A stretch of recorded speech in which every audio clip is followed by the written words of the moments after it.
Google bought them. Google bought them. John, Google bought them. He said Google bought them.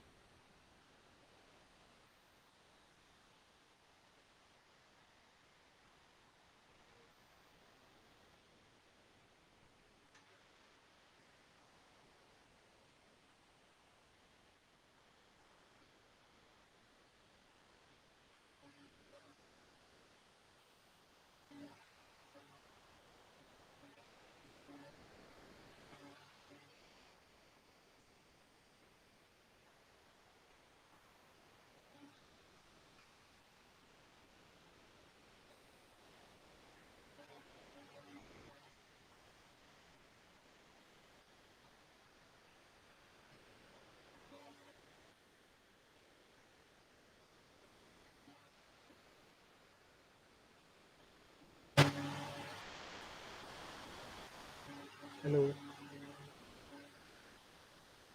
Peter dictated to his computer. He preferred it to typing and particularly preferred it to pen and paper.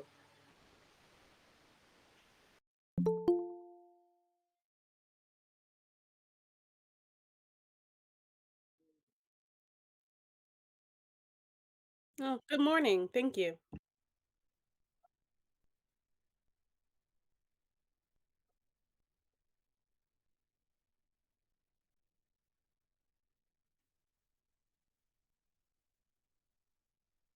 Yeah, it's all good.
John, can you copy paste it in the chat box? The code. Yeah, yes. John, I got it.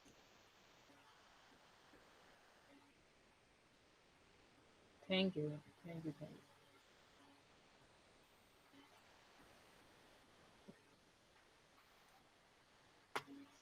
you. Okay. It's not in the code.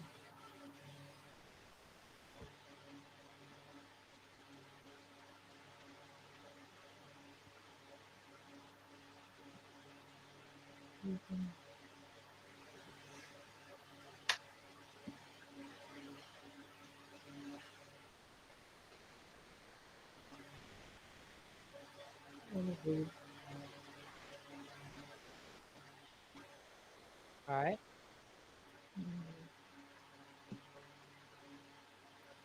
Sure.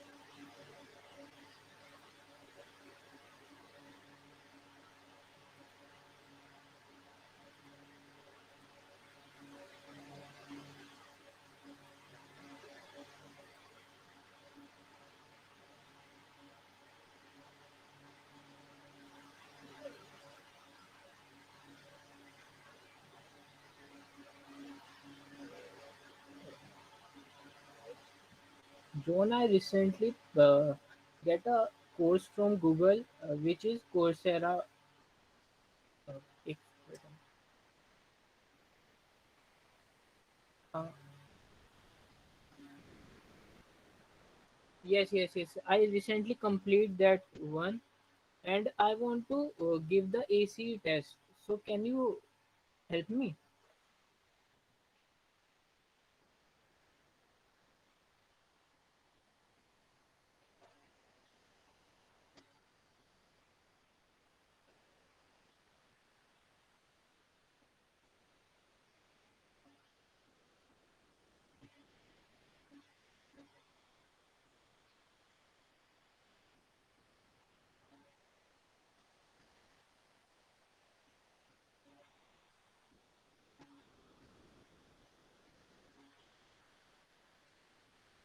Uh, so I need guidance go to AC. So you can give me the reference. So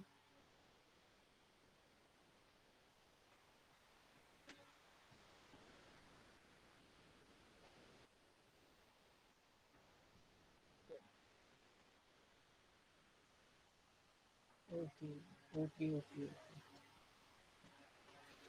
Uh, the lab you recently said I have completed that one. All I have complete.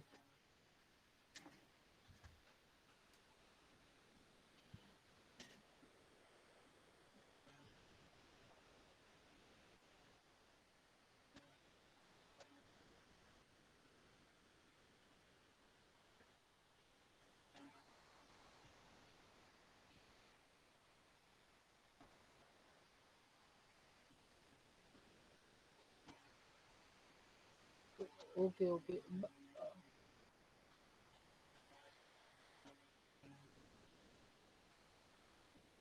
okay, okay. It's okay.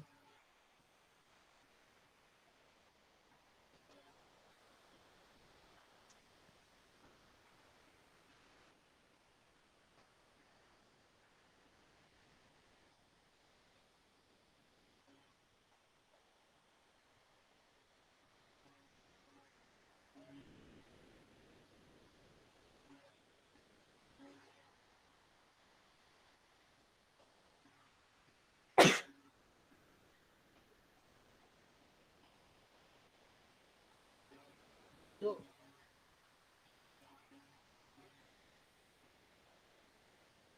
okay, okay. It's great.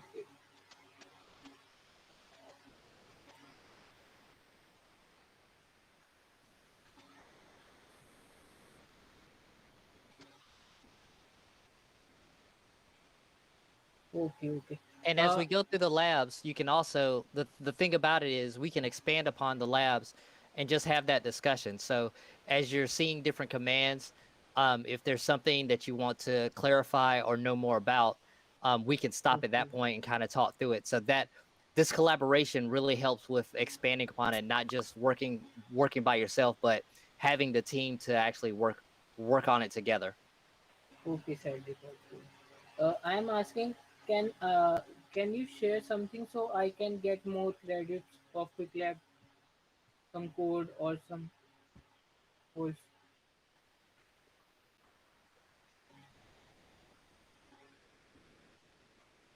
Yes, yes, yes.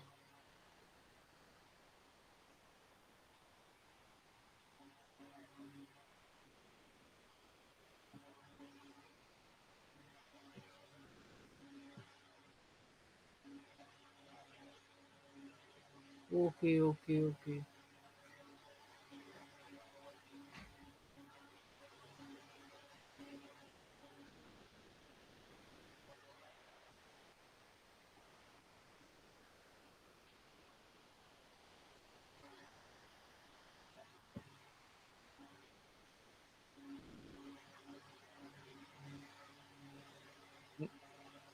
Now, what one other thing that you want to do, if you've already completed the lab, in order to get credit, you need to unenroll and then re-enroll into the lab.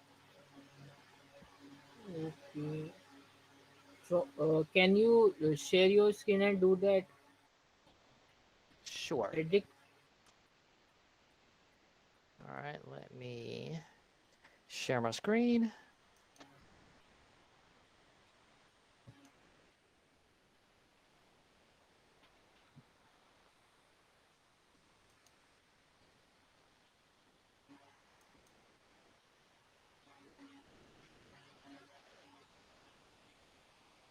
Oh, oh, not what I want to do. In here.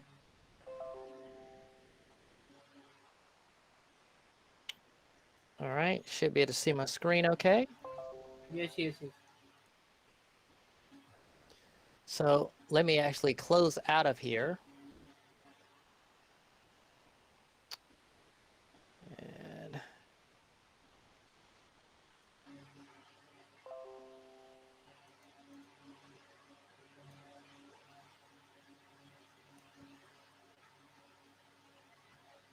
go to the link that John provided.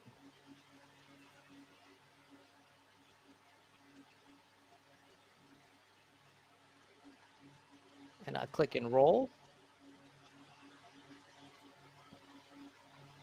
Prompts me for the access code.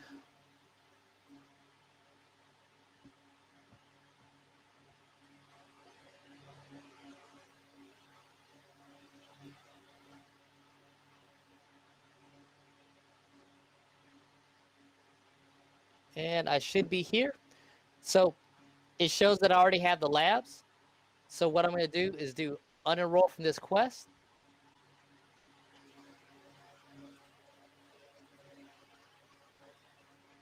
And now I go back in. I need to have 14 credits. So I'm going to hit enroll in this quest.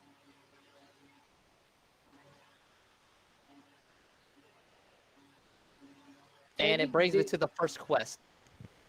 Predict this unenroll option is not showing in my account. So if it's not showing up, then you should already be ready to go. If you want to share your screen, you can do that. Wait a I'll stop second. sharing.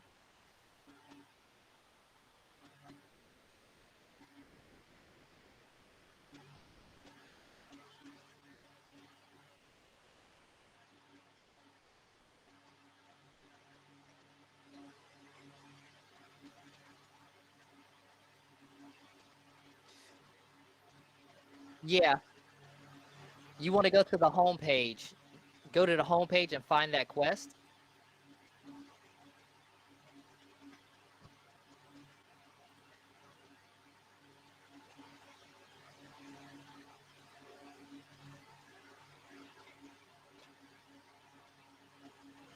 And you can search at the top, create and manage cloud resources.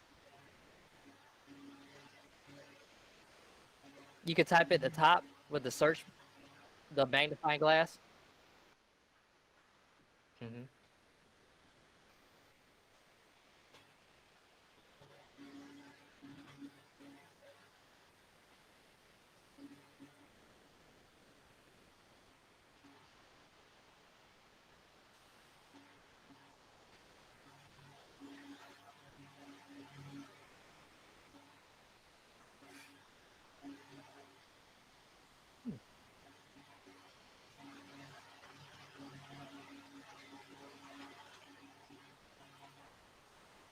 I have completed.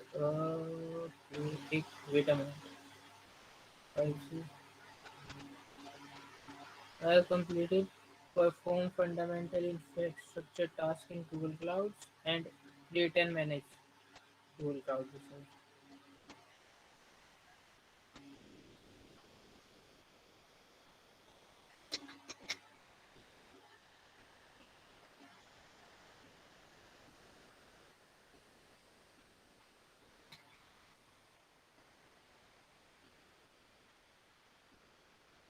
Uh, I think it's okay. It will revise my skills once again.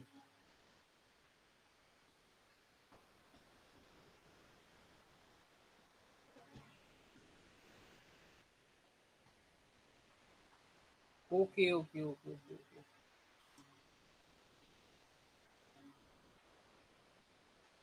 I got it. I got it. What you are trying to say, I got it now. Um, which it's asking me to like sign in with the email address, and I've tried twice. And then I get a "we're sorry," and it's like a Quick Labs error page. Try to sign it with Google. Try to Hmm. sign it with Google.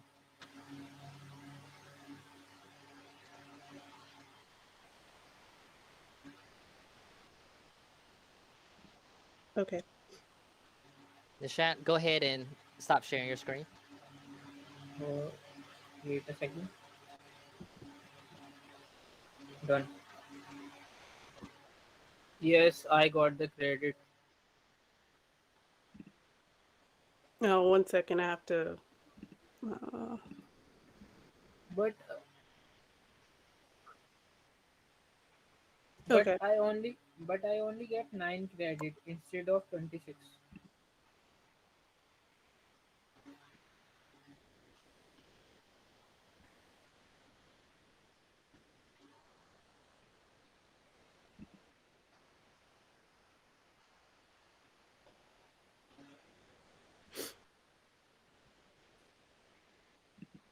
Okay, okay.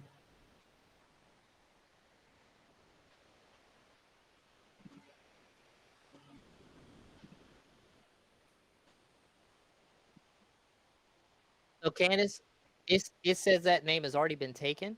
Have you Oh, okay. signed into Quick Labs before? Yeah, so I have one with my company, and then I tried to do one with my personal email, and it wasn't taking that either. Can you try to log in with So sign in with Google yeah, directly if you have it's a Gmail account? Oh, If you have a Gmail account, try to log in with here. no.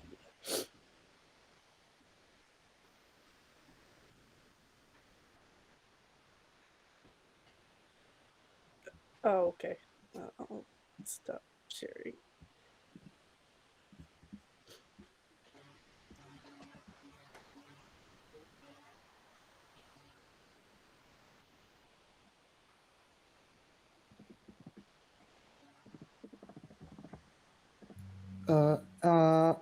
I got a question.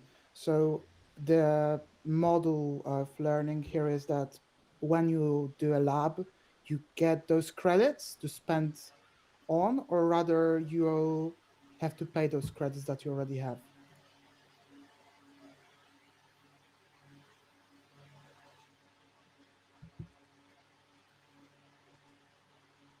It's Matthew in English.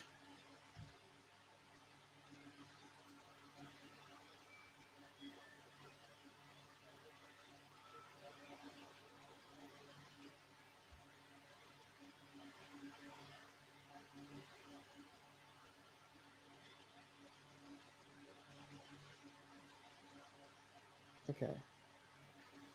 Yeah, I'm asking because I see on my account that I have 5 credits, and there are labs that have the cost of 1 or 5 credits. So it will.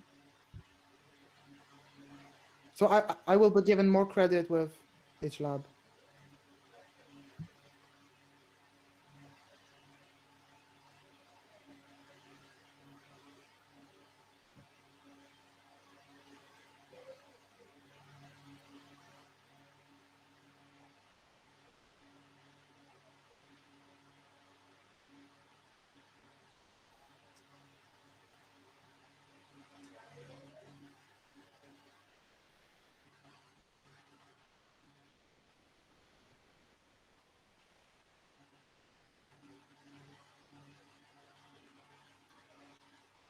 all right. Thanks.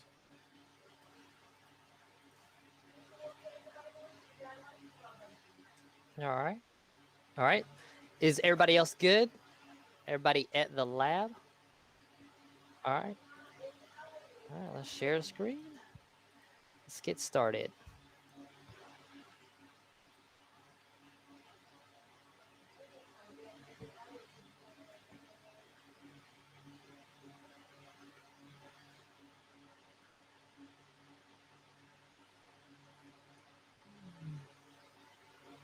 All right. So this first lab here is the tour of Quick Labs and Google Cloud. It's really introductory of just how GCP is laid out. So in this lab, we're going to learn about the interface, the the platform itself, the identifying the configuration of the lab, how to launch an instance, and Nasant, can you go? Can you mute? Wait a second. Okay. So we're going to log in um, using applying the credits, identifying the various services, go through a basics of an account, the login, um, do a demonstration of the Cloud Shell and the SDK, enabling APIs. So in here, prereqs, um, how to get started within the Cloud Shell. Again, that's another lab that you can go in and do, and then creating a virtual machine. And there's just going to be a couple of questions and answers at the end here that we'll discuss when we go in. All right, so I'm going to go hit Start Lab.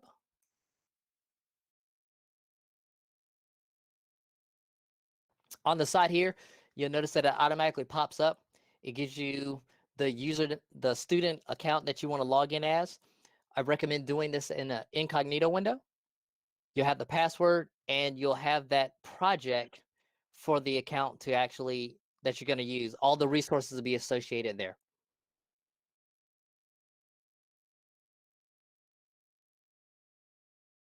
All right. So we hit that start button. Talks about the credits. Of course, this account, this first one is actually free.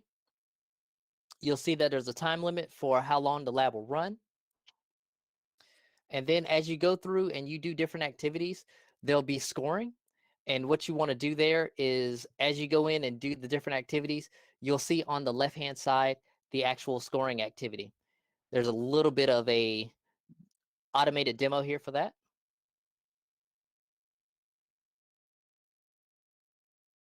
So we get our first question. This builds a temporary environment in Google Cloud. Is it the start button, credit, time, or score? So, of course, that is the start button. All right. When the timer reaches 0, you'll lose all access to your temporary Google Cloud environment. True or false? And feel free to put in the chat what you believe the answer is going to be.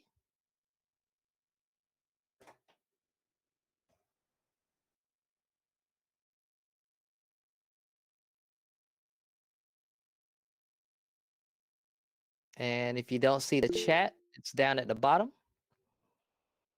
All right. Got 2 answers of true. Let's give that a try. All right. And then some labs have tracking, which are score completes of the hands-on lab activities. Is that true or false? All right, we're going to go with the true here.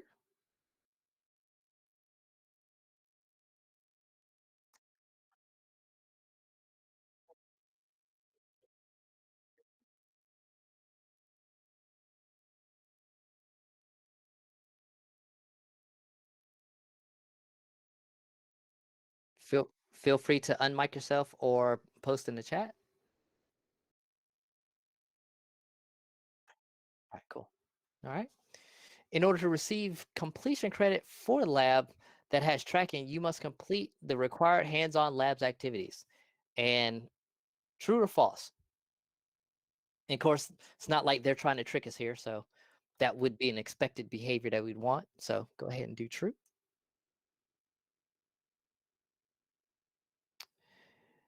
All right. So accessing the Cloud Console. So we've already hit the Start Lab. We'll get that connection details panel. That's all the information about the user account that you're logging with, including the project.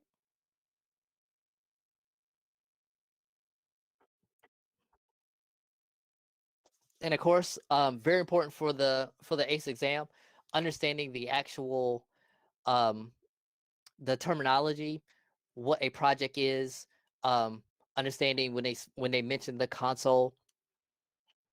So the project is that organization entity for the Google Cloud resources. Anything you're doing within a project is bound to that project, so you can see all your resources in the when you're in the console. So I've already hit sign in. And again, what I recommend here is when you do this, do the incognito window. So if you right click on the button, open in a private window. So it'll bring you back to the sign in page, and it's going to prompt you for that account. And that looks like it's the one that's there. I'll go ahead and hit next. Enter in the password.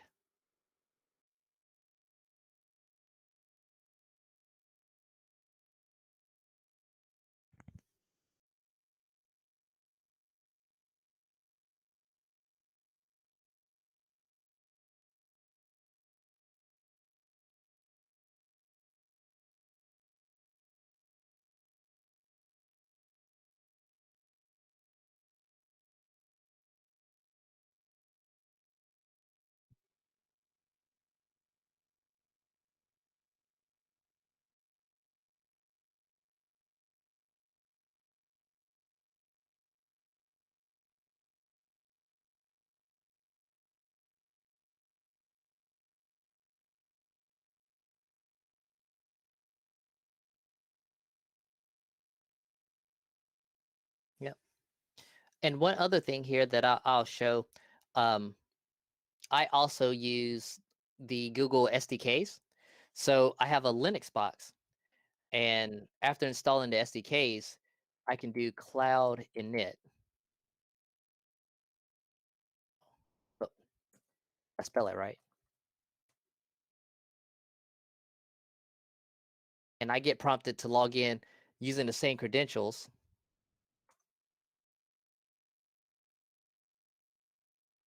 And I take this.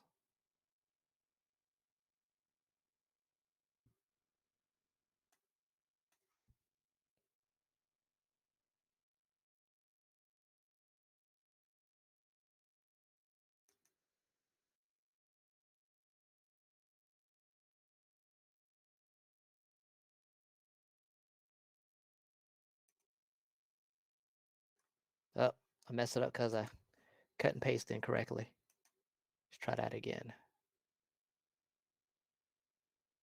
Would I like to log in? Uh,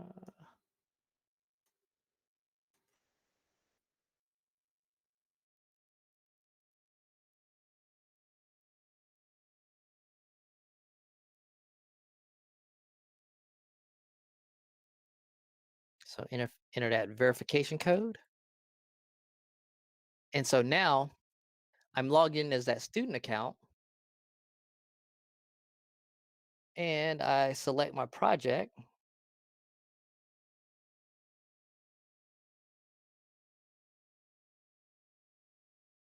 So this is another option that you can use along with the console inside the web browser.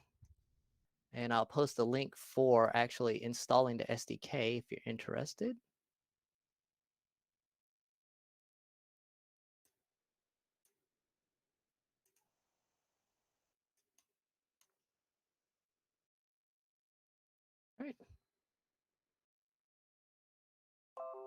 All right, moving on.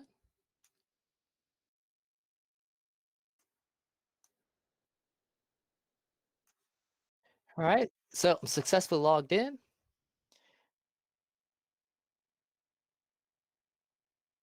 So I'll scroll down a little bit more. Using the account, getting that user information and password to project. And we're back down to questions again.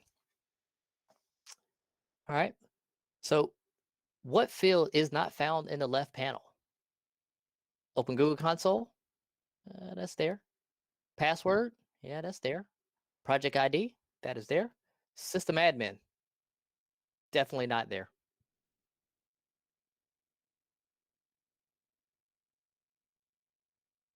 All right, username in the left field, which resembles Google XXX or series of numbers underscore string.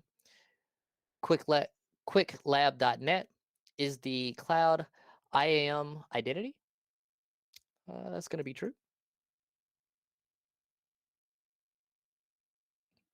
All right. So projects in the Google Cloud console.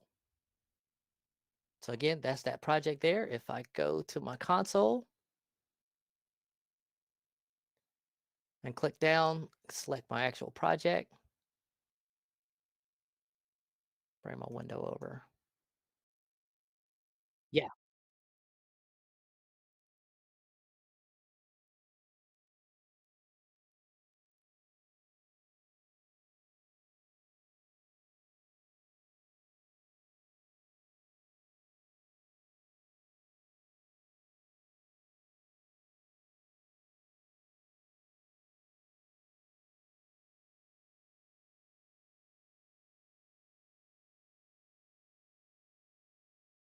Yeah, if you were to create a project and give it a specific name, the ID would definitely be different.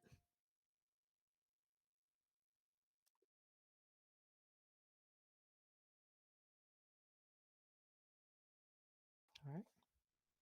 So if I wanted to view all projects, I can go here.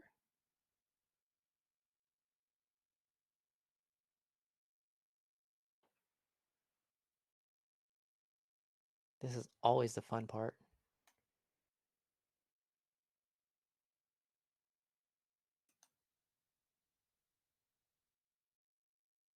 Yep. So clicking here, resource settings. What does it want me to do? Title bar, They click the want you to project, click drop this down. drop down you had before and all tab.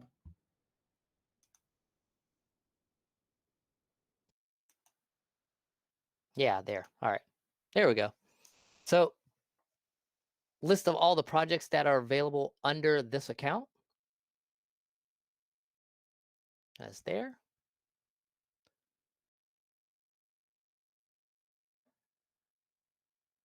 All right. So now, an organizing entity for all things you can build in Google Cloud. Of course, that's going to be the project. Actually, I'm just going to do this just to be wrong. So when you're going through the labs and you're learning, clicking on various ones just to see what happens, you can always go back again. So that way you can see it. So don't be worried if it's wrong. It's all about the learning.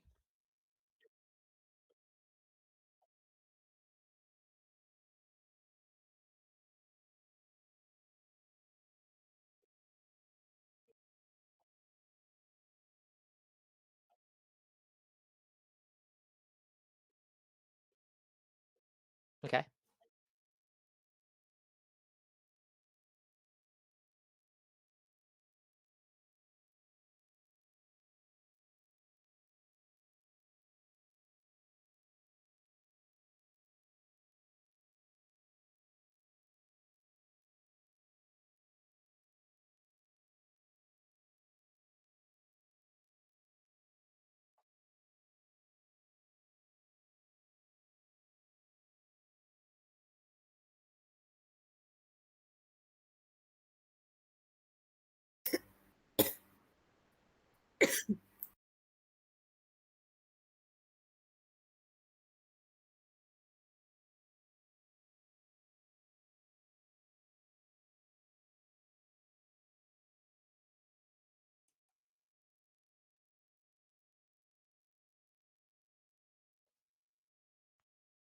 No problem.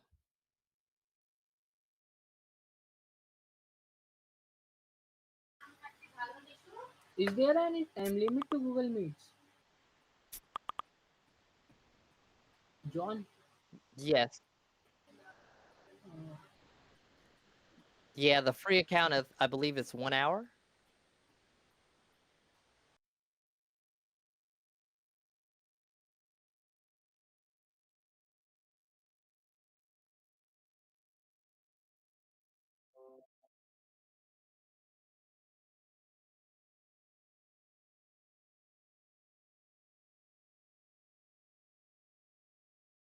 All right.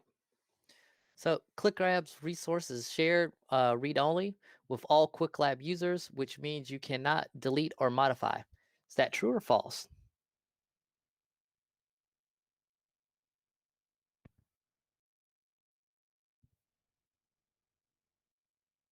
And anybody feel free to post in the chat, or I guess we could scroll up here and True. find the answer if need be. It's true. So here it is. So the labs are there for us to go through and modify and not necessarily truly break anything on the back end.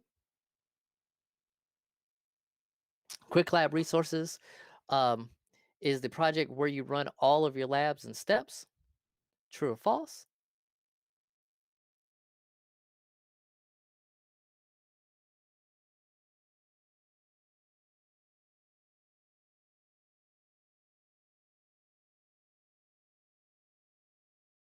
Gonna go with the true there. Oh, Quick Lab Resources is the project where, no, that's not. All right, 4 minutes. Navigating the menus and services. So if you're not familiar with it, take time to go through, look at the list of services that you have in here.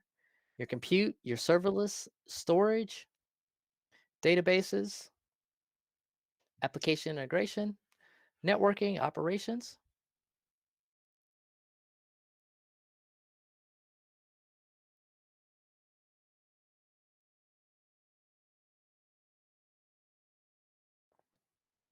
All right. And then, of course, there's links in there to take you out to documentation. Roles of permissions. Um, Getting access to the identity and access management, but then actually assigning roles of permissions for users. So if you have bigger projects and you're actually collaborating with others, giving them accounts and access. So you're going to go in with your assigned user and look at his roles. We have the role for view, editor, and owner. And again, documentation link.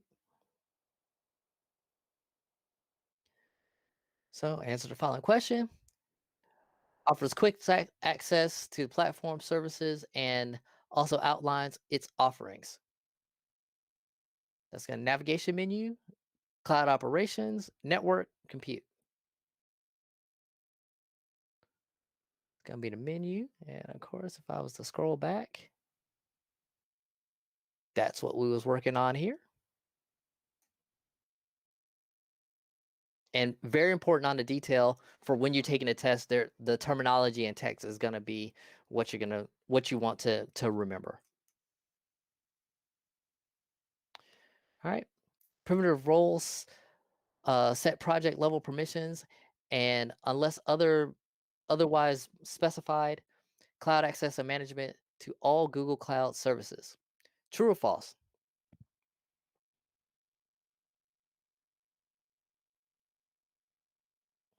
And post in the chat or yell it out.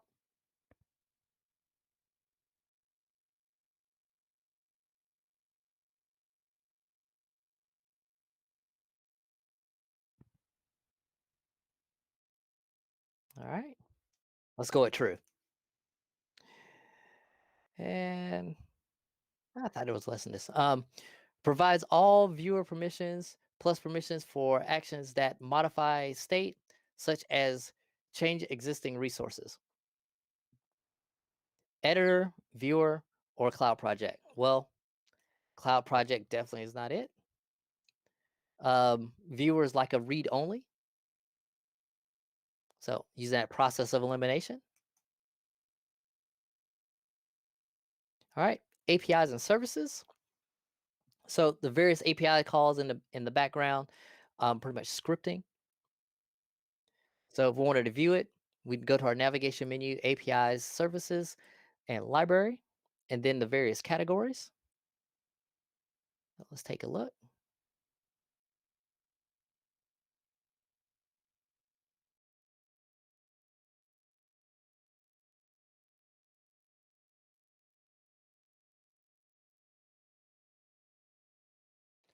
Library.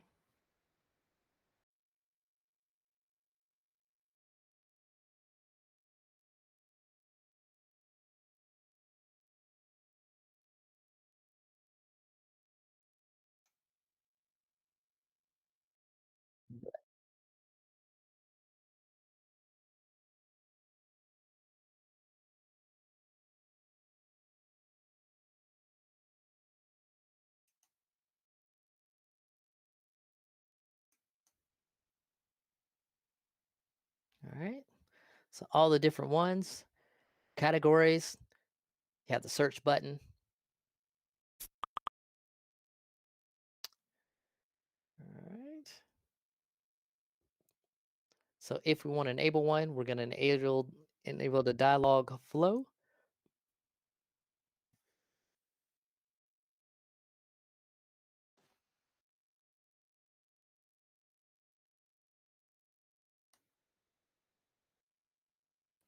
So we do our enable.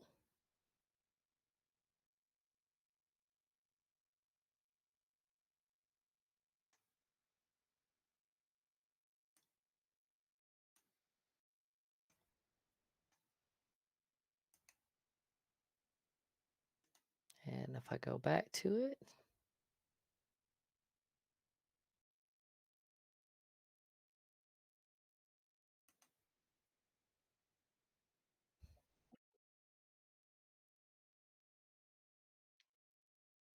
all right.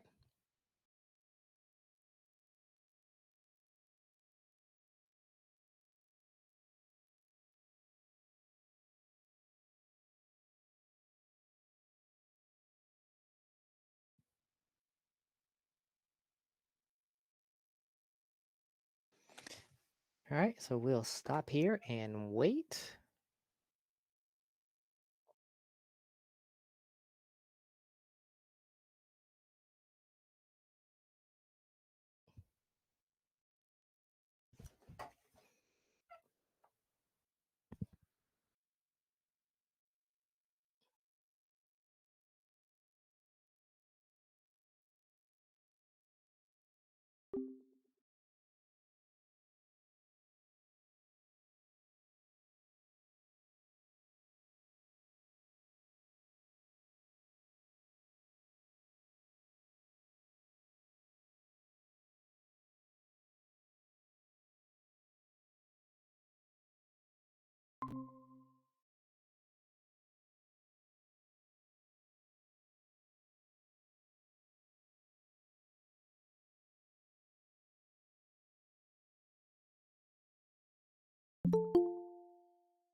Hi there. And as a matter of fact, I was making a webinar last year, and I had the same problem that I had no platform for longer presentations.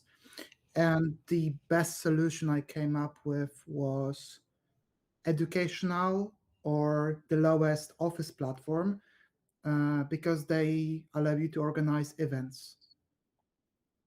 So this turned out to be the cheapest because it was like $20 or $30 a year, and you had unlimited amount of events that you could make. So you assigned one license to an account and you organized all events on this account. but you still could assign other people as organizers or presenters.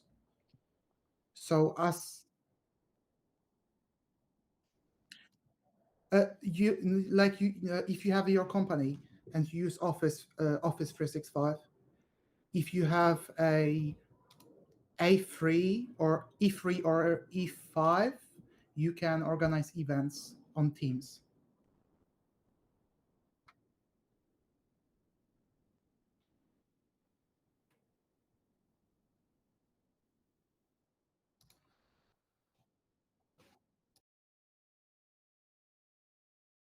All right.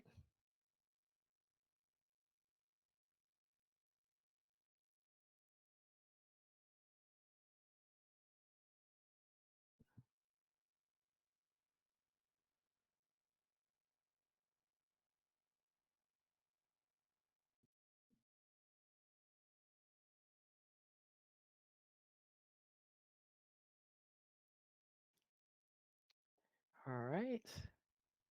So back sharing there.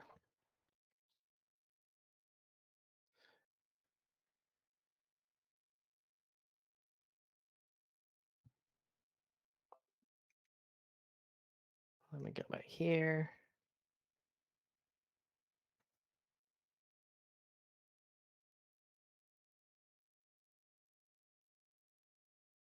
So when I pull back up DigiFlow, since it's been enabled, I have the try and I have showing the APIs enabled. And I click the try this.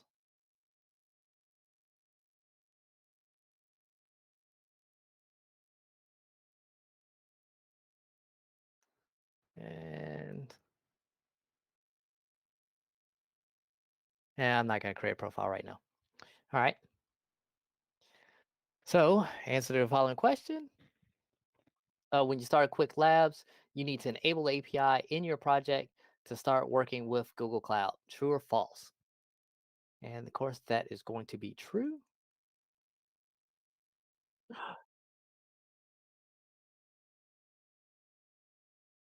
I thought it was true. Ah,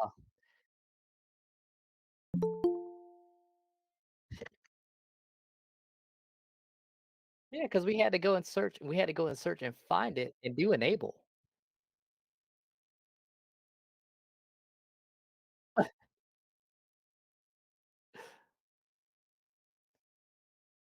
me make sure. Yep. Okay. Quick Labs. All right. So now going into the Cloud Shell. So in the upper, well, go back to close that. Go back to my navigation menu. I'm just going to go home just because. But in the upper right, there is this Cloud Shell button. I want to click that to activate.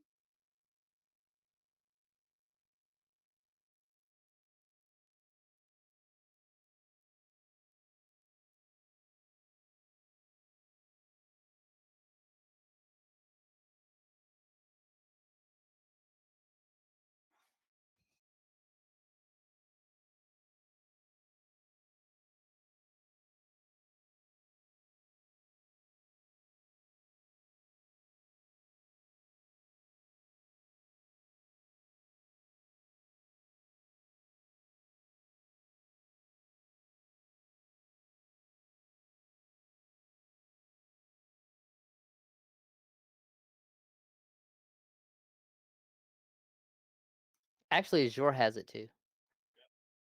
Yeah.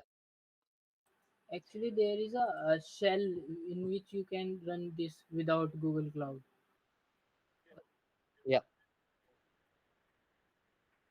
No, no, no. I am telling about you. There is a shell in Google. You can uh, access it there.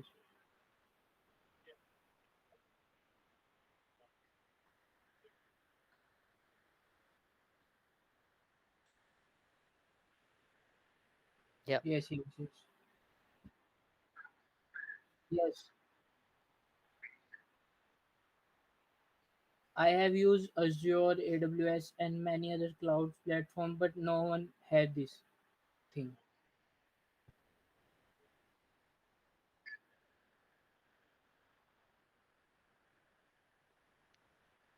All right.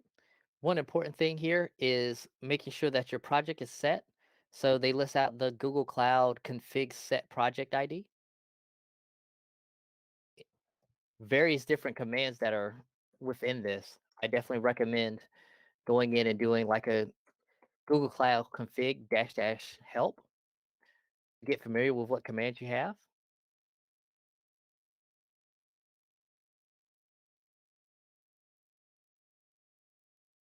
and key to quit to get out of the help menu.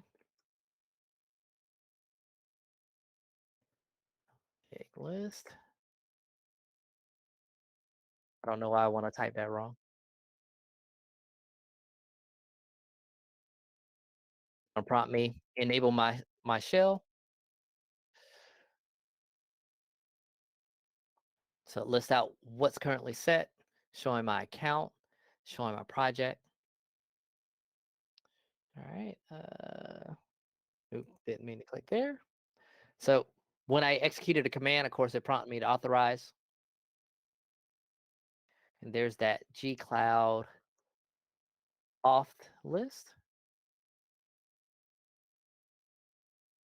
Showing me what active account I have.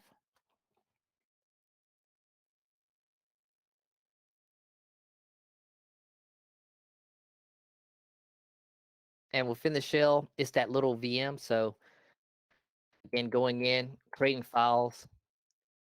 This is handy for scripting purposes. Um, if you use GitHub, actually pulling down code and resources from there. If I do a ls, standard Linux commands,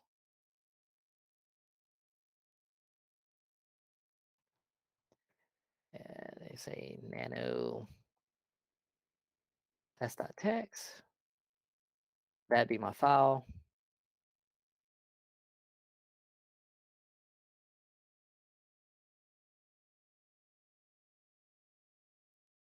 And of course, they wanted me to enter that in. I'm not going to do that. All right. So now we're down here at the end your lab. So at the end, if you've never done a lab, if you haven't done the lab before, it's going to prompt you for feedback. The first time you do it, you give that feedback how well you respond to lab. If you do the lab a second time, it'll prompt, but you won't be able to enter in new information.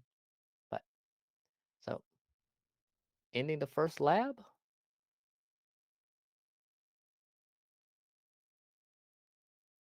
So there's where I've entered it in before. So I can just hit cancel. All right. That is the first lab. Questions, thoughts, comments?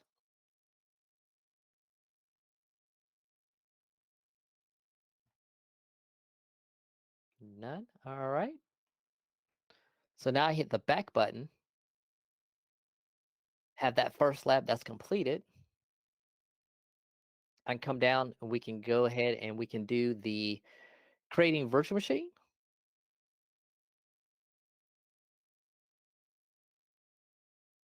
So in this one, we'll actually have some hands-on labs where we'll have activities that we verify that they're actually done. And I'm gonna go ahead and just close out of this session.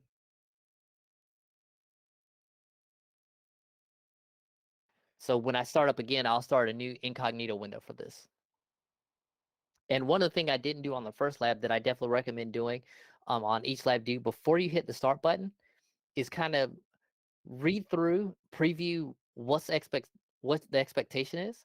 So that way you can see anything that you might want to go back, do some research, make some notes before actually starting the lab so the time doesn't count against you.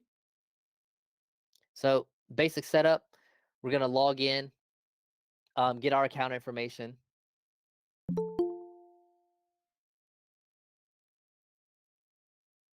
We're gonna verify our environment. We're gonna make sure that our project is there, make sure everything is set.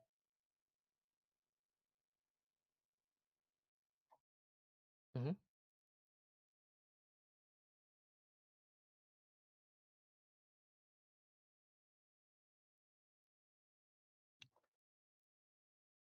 Oh, that is a good question. Are you talking about within the browser and doing the PDF?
Yeah.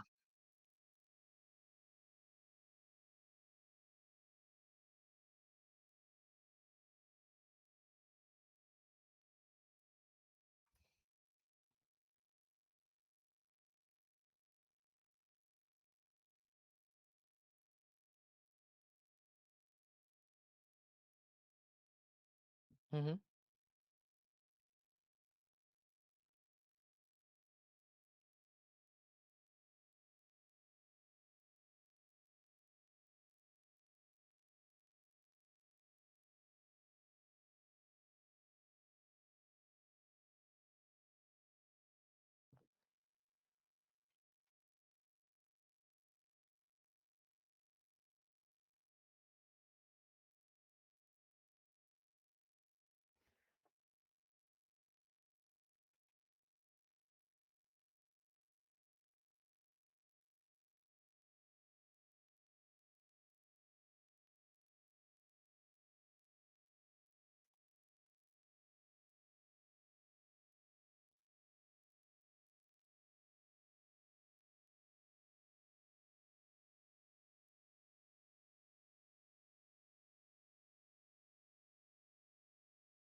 Uh,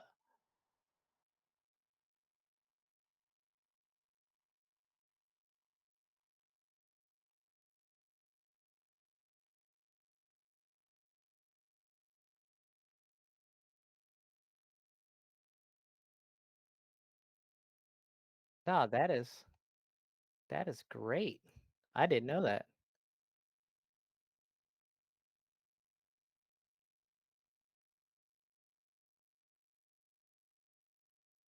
Oh, yeah.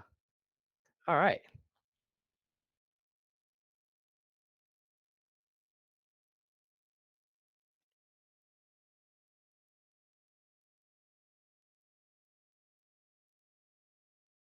Yeah. Okay.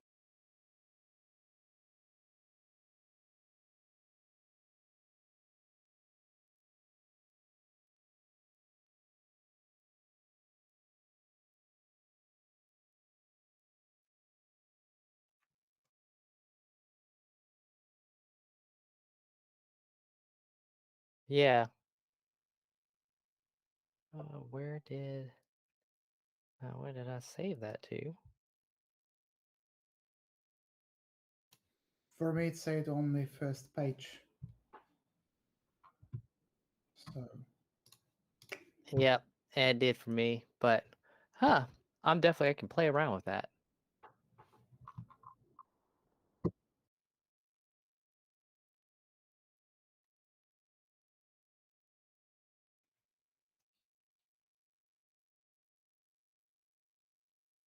Okay. All right. Let's go ahead and screen share. Cool. So scrolling down some more. So prereqs, I'm gonna log into the account, make sure the environment is good and configured. Think we were here, we're talking about the regions and zones. So where the actual resources are going to be launched from. Very important within Quick Labs that they're gonna list the region and zone that you want to run your instances in. Um, the testing will fail if you're in the wrong location.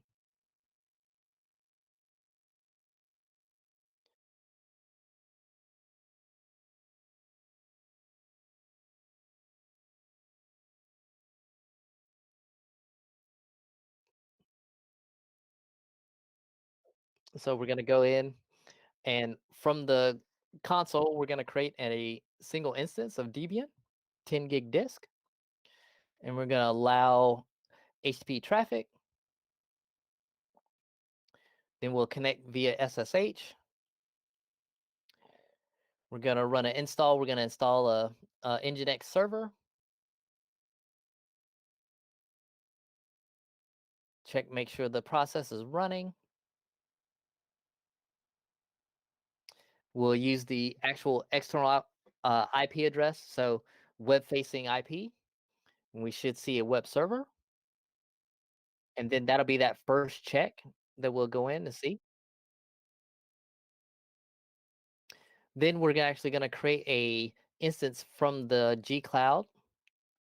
So we'll get the command line for doing that. We'll verify that that's running.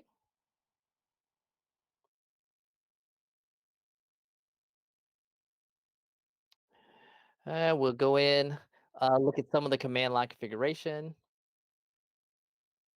We'll create that second one. We'll SSH to it.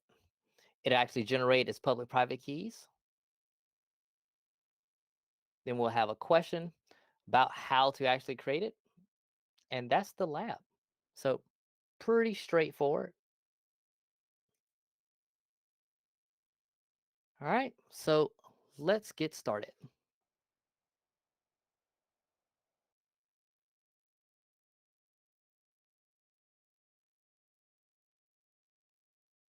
So not sure why my code isn't.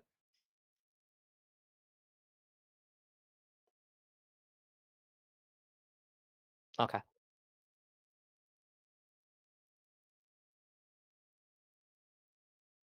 Okay, cool. So kick off that private window again.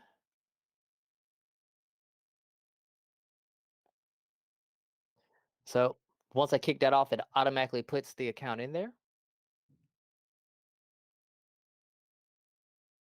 And make that window smaller.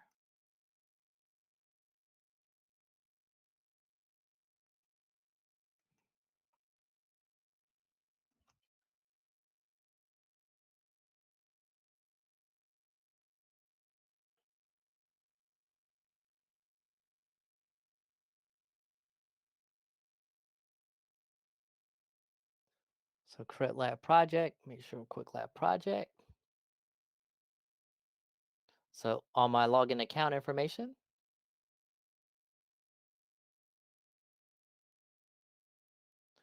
Now when I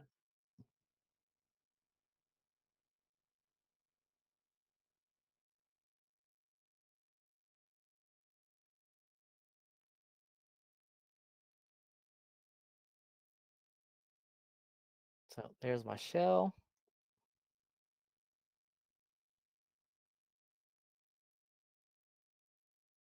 And I should see that my project is there. Verify my account.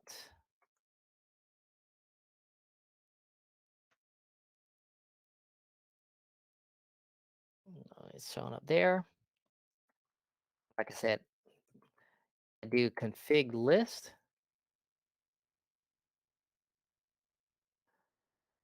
Highlights my project, highlights the account.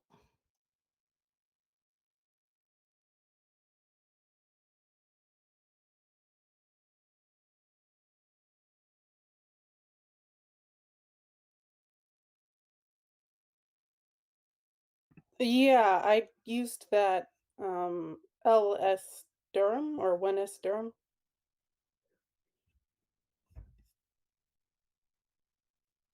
I guess not.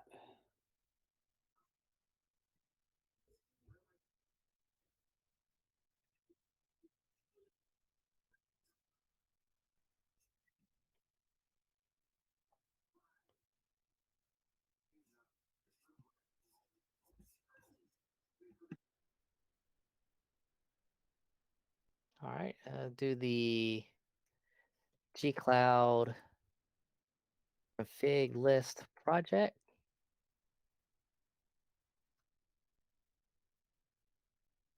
Oh, here that's list of my project.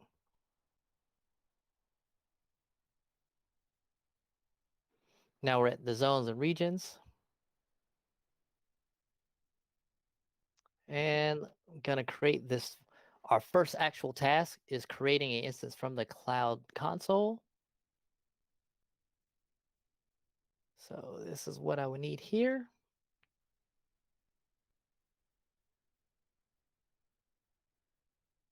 Yes, I'm all good. Thanks.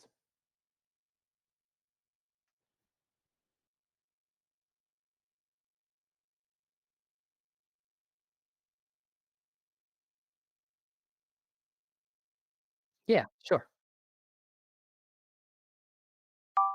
And stop presenting.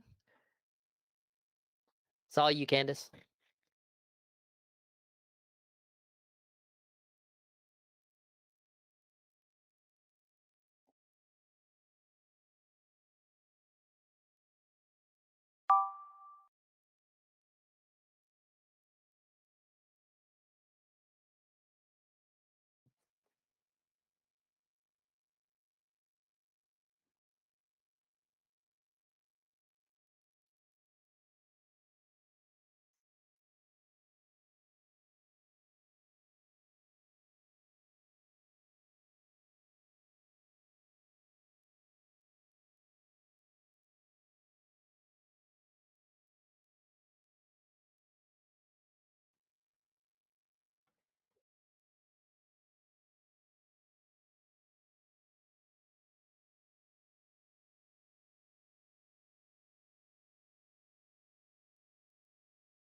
So she should be able to hit the back button and then select the next lab.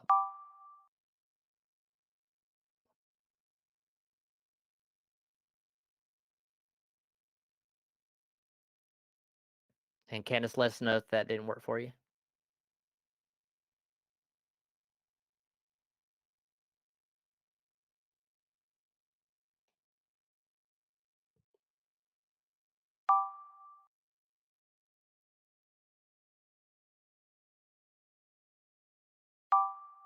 Yes, it's working now. Thank you. Okay, cool. All right, so resume creating this new instance.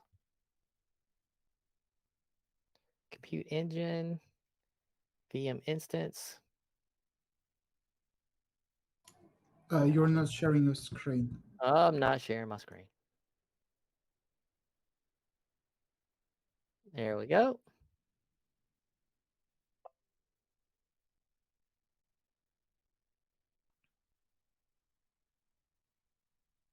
All right. So compute engine went to VM instances, get the button in the middle here, create instance. And you'll notice there's also the quick start tutorial for this as well. All right. So give my instance the name. It wants to be GCE lab. The region, it's going to be US Central 1. And the zone is actually going to be US Central F. You'll need to change that. The series, so the machine configuration, I'm going to select that to N1.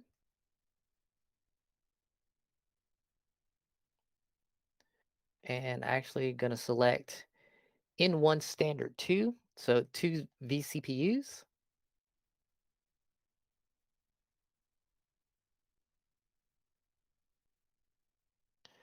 And the boot disk is already the 10 gig, so that's the default. If you wanted to see others, you have a whole list of machines and images.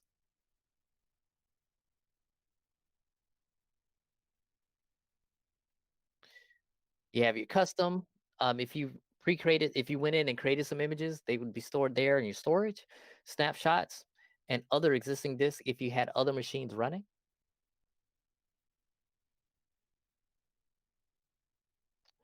All right, after the boot disk,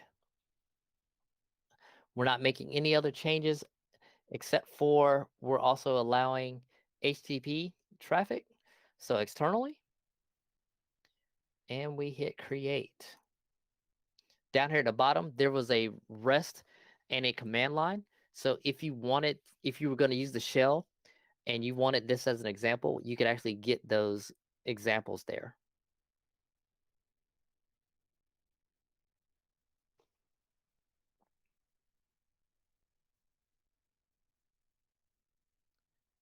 So I'll make this window a little bit bigger so we can see more stuff in here while we're waiting for this machine to start up.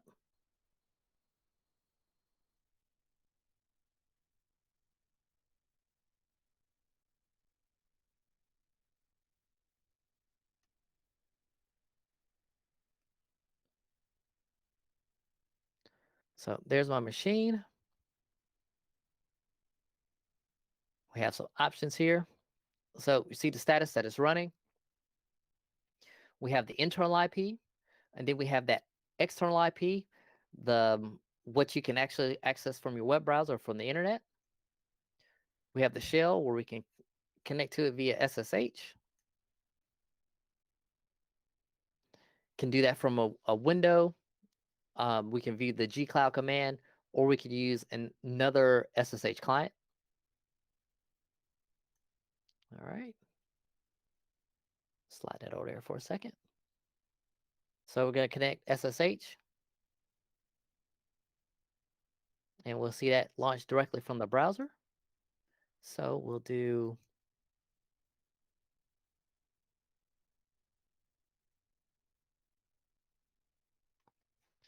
so little browser window, and I'm actually on that Linux box.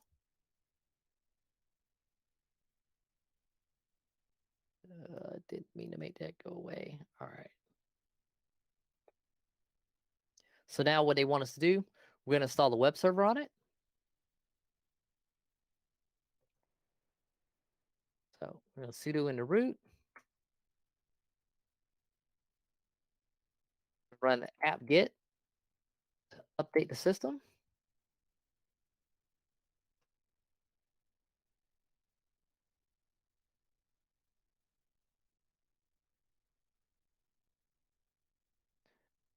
And we're going to install the Nginx. Apt-get install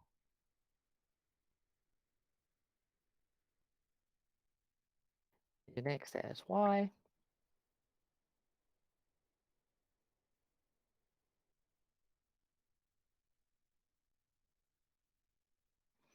All right.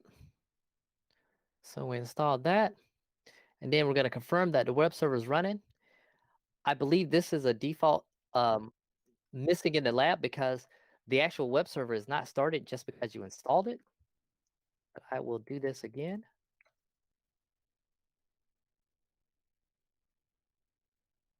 So now I'm actually going to start the server. I'm going to use the services command.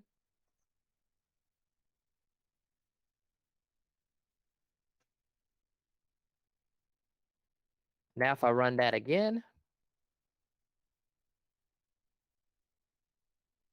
um,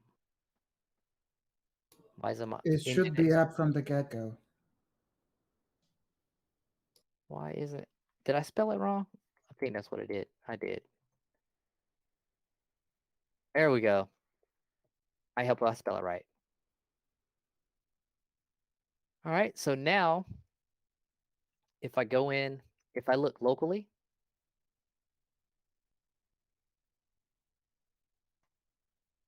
you'll see that it's there. If I go back to my console and get my static IP address from the internet, I should also get that service.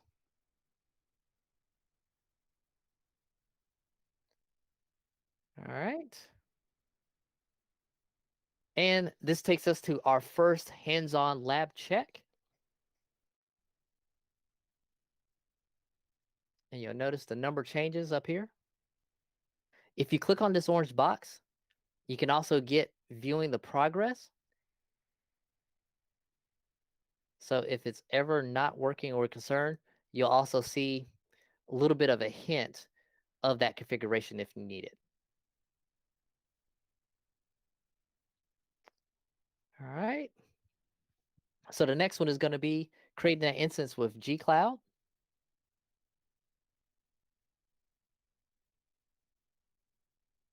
So they actually give the command here. You can take this box and you can do a cut and paste, or you could type it in.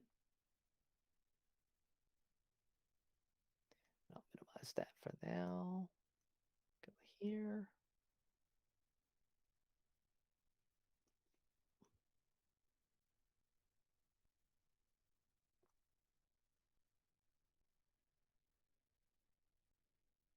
And so when you're in the shell, have to use your commands Control V to paste.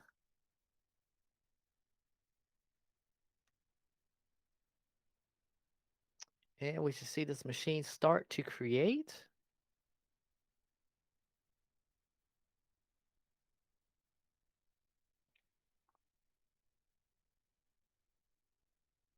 And again, noticing the syntax and the commands. So you have the gcloud compute instances with an S.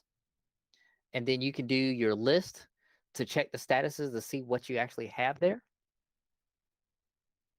So again, I always recommend taking a look at the commands that you have.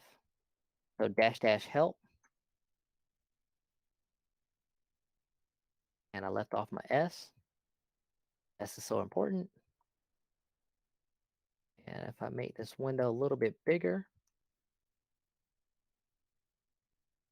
so the various commands, adding labels, your create. I want to look more at something like the create command. I would just do instances, create, and then do the -- help there. So giving all of the syntax for that. All right, so go ahead and hit my check progress.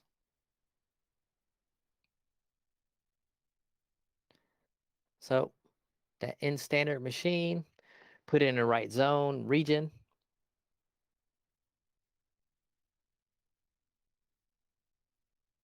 And if we look at, if I come back here to instances on the console,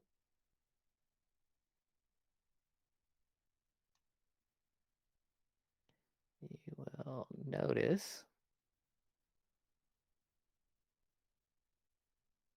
that we only see the one. But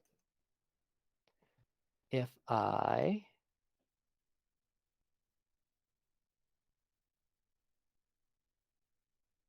No, it should be listed.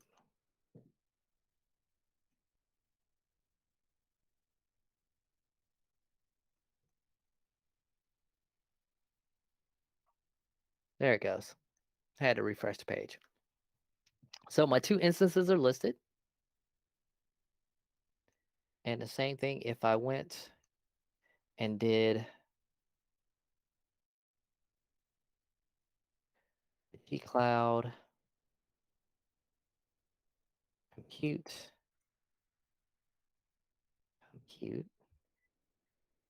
instances list. So they show there as well.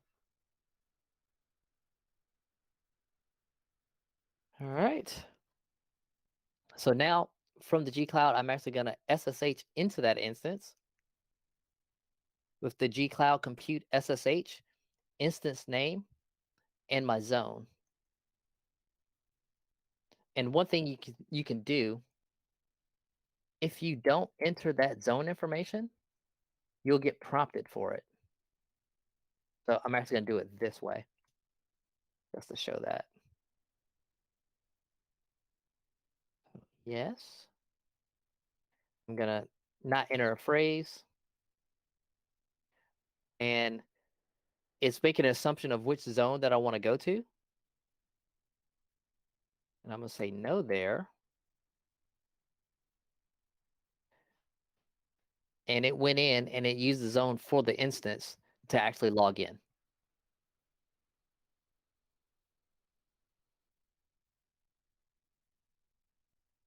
All right. So now we're at a test our knowledge question here. Through which of the following ways can you create a VM instance in the compute engine? The Cloud Console, the gcloud command line. So one thing here that you'll notice, there's a box instead of a button. So because of that, there's going to be a multiple choice answer. So we only have two. And of course, both are the right answers.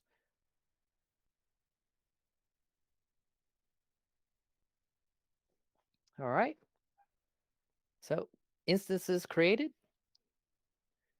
Now I can go in. If I hit my in lab, what? Uh-huh.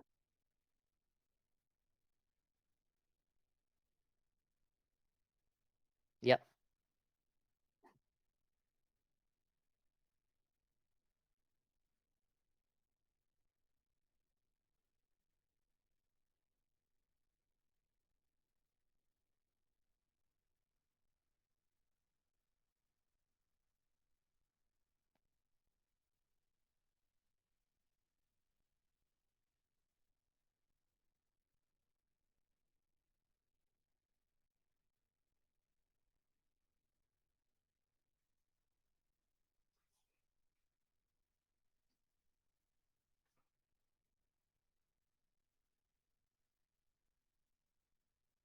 Cool. All right. Any questions, comments about creating a virtual machine? Everybody able to access it from the web? Um, if that didn't happen, it was where we did the check for the firewall. Everybody saw the external IP address.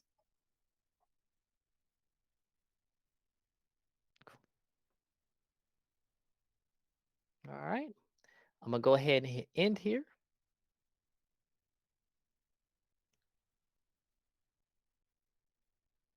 All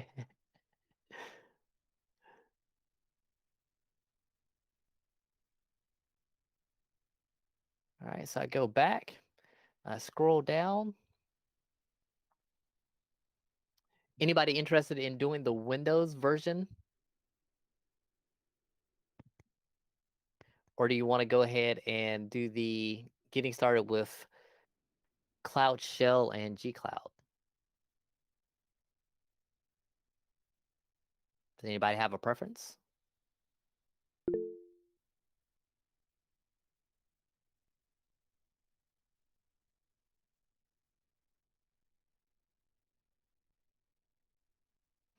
All right. Got the one vote for the Cloud Shell there. So we'll go ahead and go there.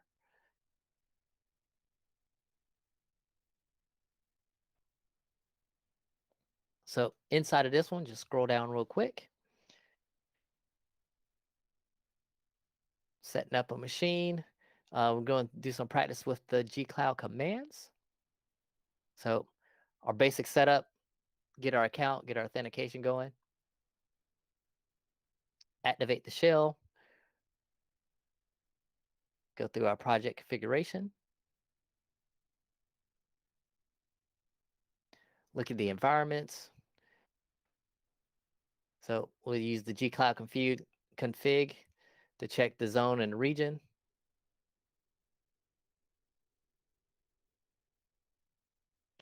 We'll go through set and export. We're going to create the variables for the projects. We'll go through, create another machine. That'll be a point where we check our progress. Talk about using the help commands.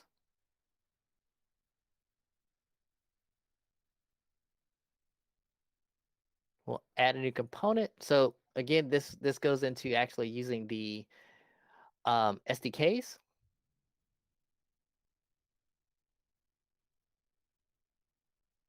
Take a look at the VM.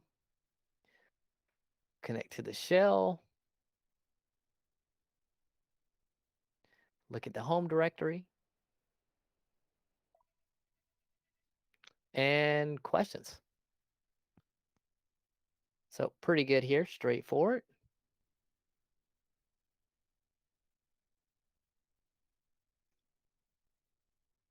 All right, let's get started.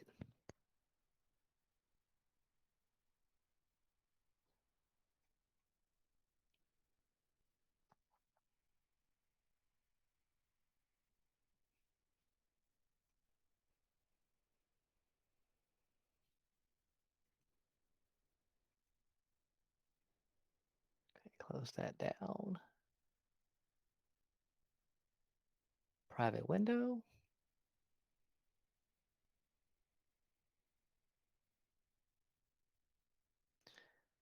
So again, user, give a password. That in there.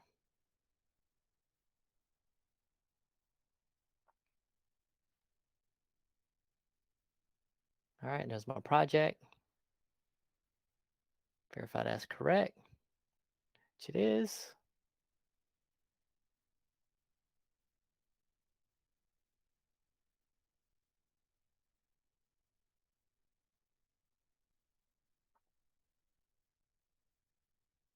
Go ahead, activate my shell.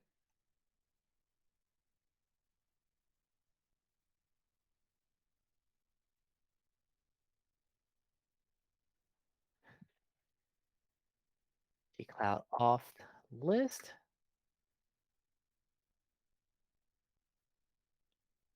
Verify my account. Yep.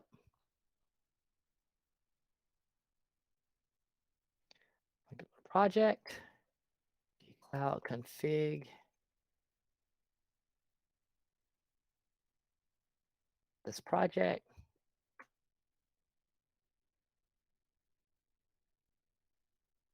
Good there.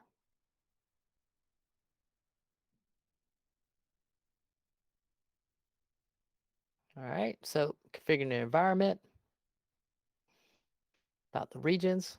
Check and see what I have configured. Oops. G-Cloud config. Get value. Compute zone. So currently showing unset. Region is also unset.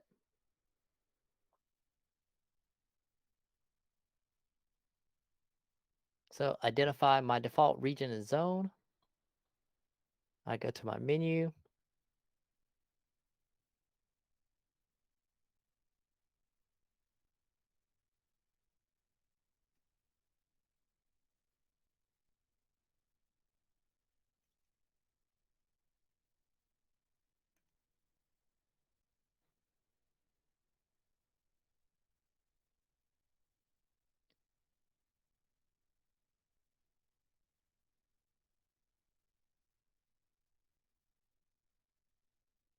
for my default region and zone. And then I'm going to export the region as variables.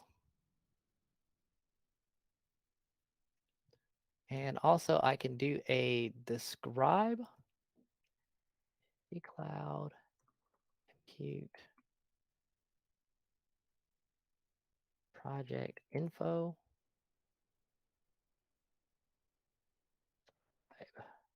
I spelled that wrong.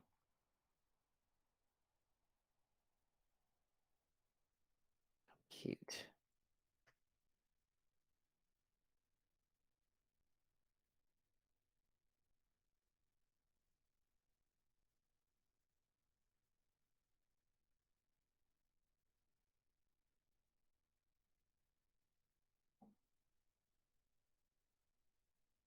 So there's my zone and region.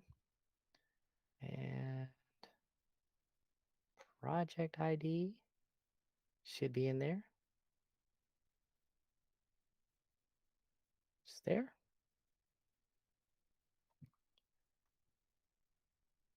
It's my name. And I can do, well, let me do that first. Export this variable.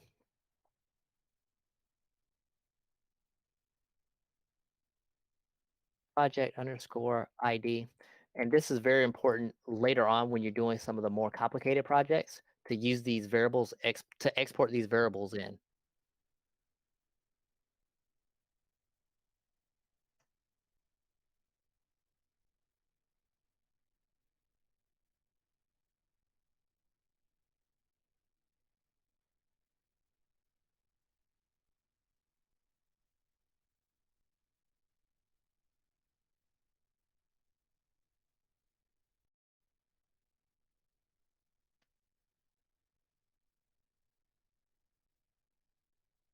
Oh, I thought it was going to give me that.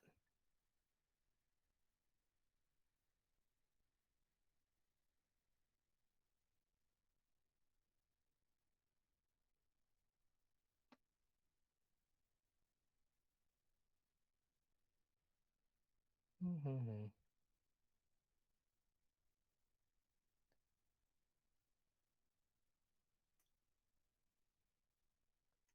So set the zone, export.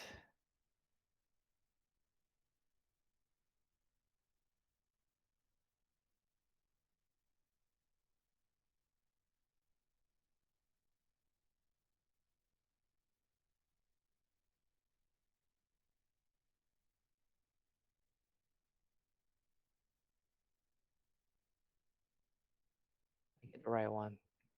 Da, da, da, da.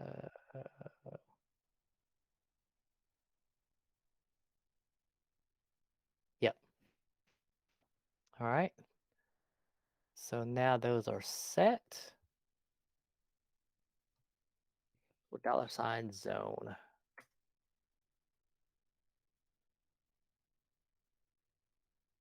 All right.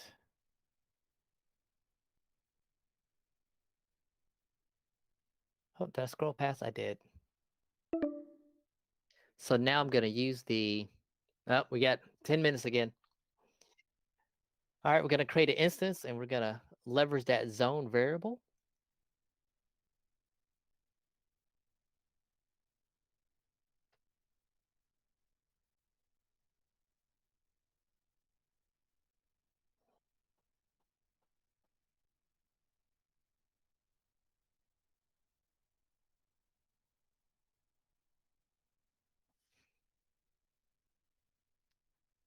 And while that's running, this is an opportunity to go and do,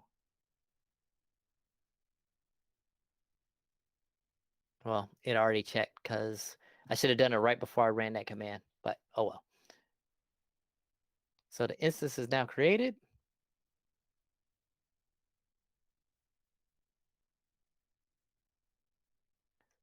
Check.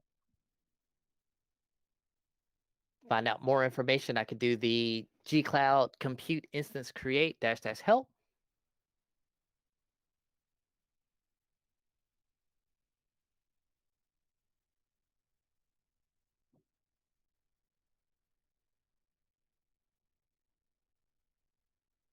And then if I wanted to install the SDK, I could do the apt-get install.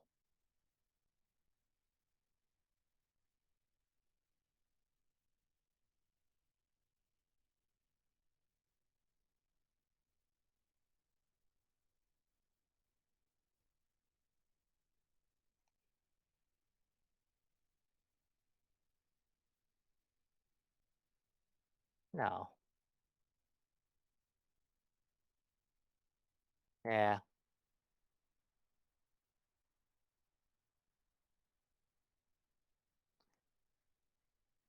All right, now I'm going to connect. I'm not going to do the install there. I'm going to SSH into the host.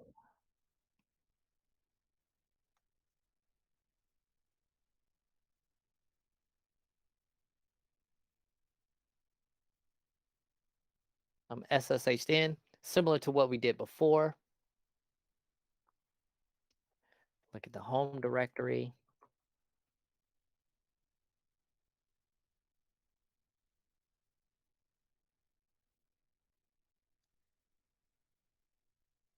Yeah, dot -rc.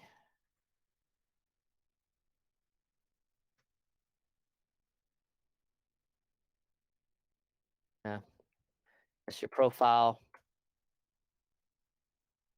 All right, and try to get this in before the time hits. So three basic ways to interact with Google Cloud services and resources. We have the Cloud Console, glib, client libraries, command line, gstream. What do you think?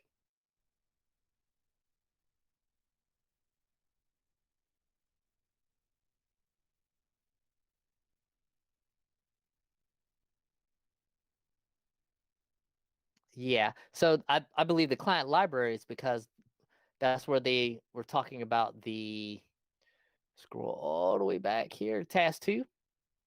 So the actual SDK install. So those will be those client libraries that we install on the system. And this is a good time, I guess I could go back to my SSH session. So on your local machine, on Linux machine, Windows, whatever, you can actually download and install the SDKs itself. And then you can do the dcloud init. And let me reinitialize with my new settings. So, and I select, make sure I'm on the right account, which is that one. I select my project.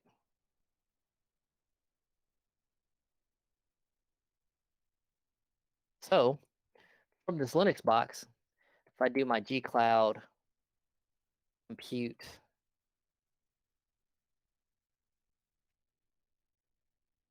instances list,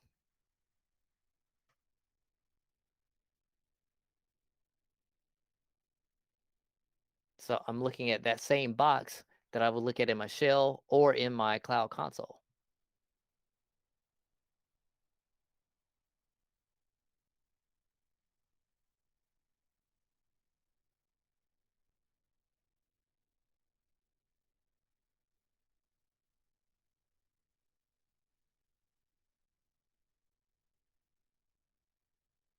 Yep.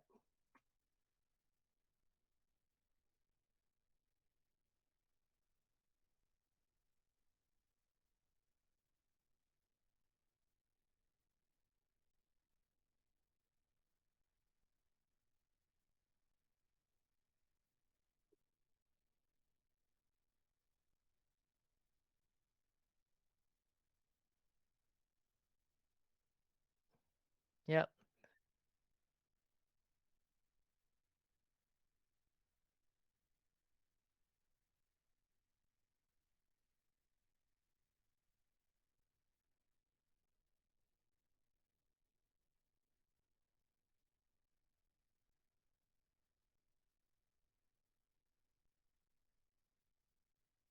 Yep, BQ.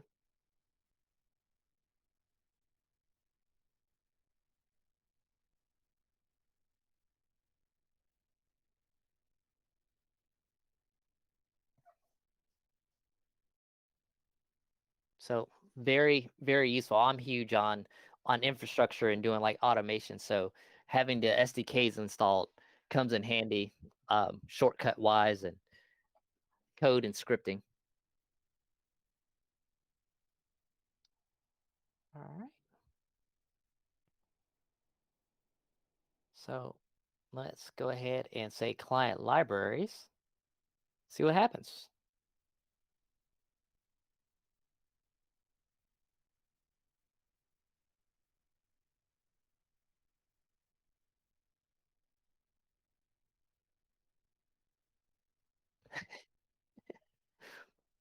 All right. So we got 3 minutes left.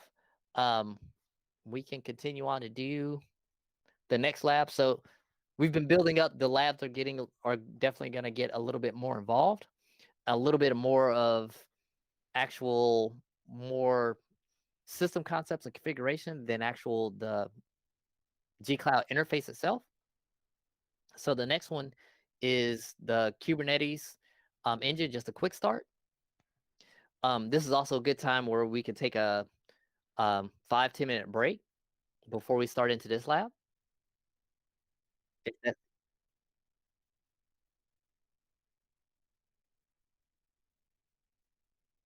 All right.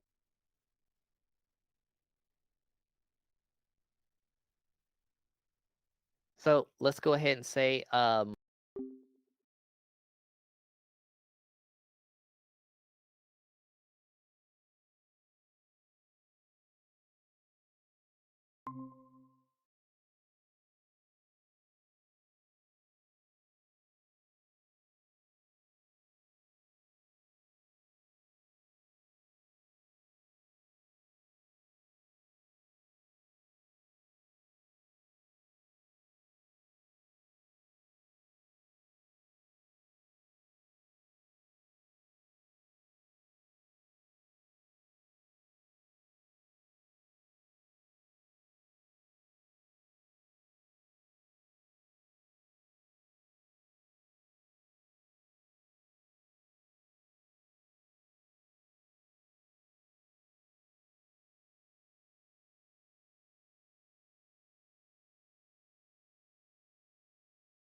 I'm back with a croissant.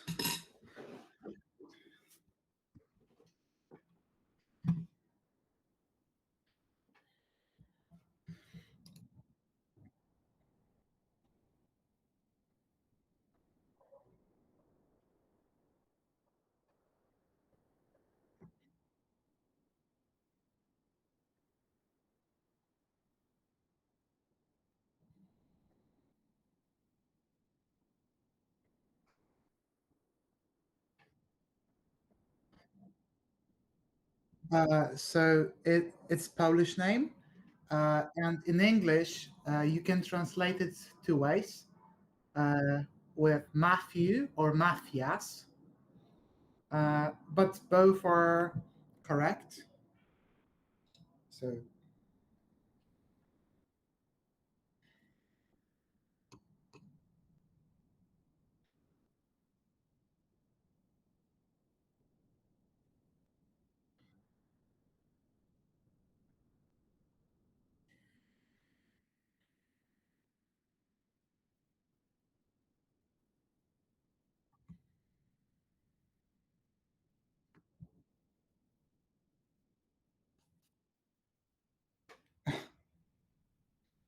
good to know he's representing my name very well.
Oh, and as a matter of fact, I'm 18 and I don't work, but I really like to learn new technologies. Thus, I enrolled in this webinar. Uh, right now, I'm in Warsaw, so it's capital of Poland. Yeah, I'm working, like I'm studying at technical school, which is something like high school in US. Oh, yeah. But we have really like uh, good help from school because we have a lot of partners. Like from IT standpoint, it's Cisco. We do partner with some Microsoft affiliates, a lot of solution providers. So we do have a uh, like a way to get an apprentice at Cisco, for example, at the end of school.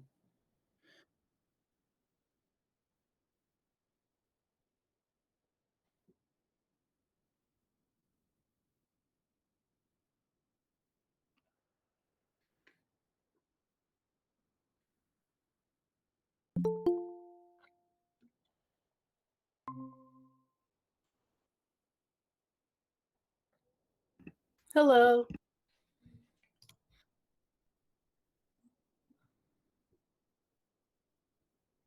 Wow. Philadelphia, Pennsylvania. Yeah, and also this meeting, the timing is really good because um, I was I have two Microsoft certificates, and I have any their newsletter, and I'm invited onto pretty much every webinar they make, but they are in the middle of the week. and I'm studying, so I don't have an opportunity to join them. Uh, because I do sometimes work with Azure, mm, but this is really well positioned because it's like 4 p.m. In my time zone, so it's pretty much the best spot that you can have a webinar.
Right now it's 6 in my time zone.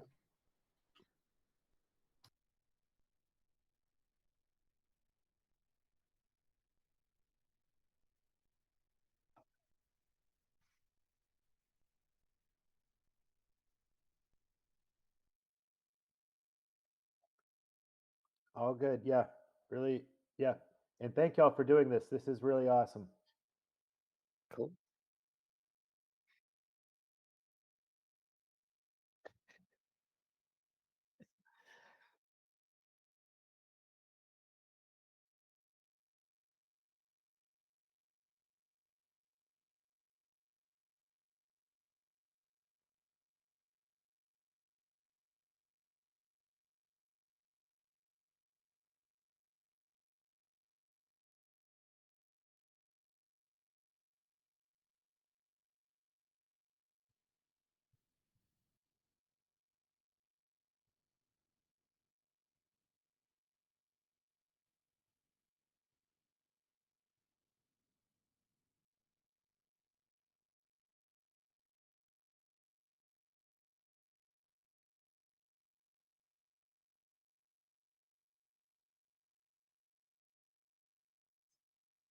Very cool. I got rid of all the motorcycles and then I got a Honda Grom.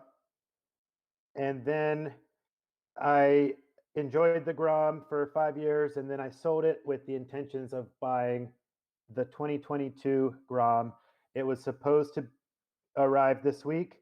And due to supply chain issues, it's taking a little bit longer. It's now expected in mid-September. So I should have it hopefully next week. I'm glad you asked. A Honda Grom is a 125cc small motorcycle. It's not a scooter. Some people think it's a scooter. It is a actual motorcycle. It's air cooled, fuel injected, and the 2022 model is the first year of the third generation. And it the first generation debuted in 2014, and then the second gen debuted in 2017, and it was only a cosmetic difference between the first and second gen. The third gen has a new engine. It's gone from a 4 to a 5 speed transmission. It is uh, a new engine that is compliant with Euro 5 emissions standards, and the it's a little bit the third gen. It has a 10% larger fuel tank.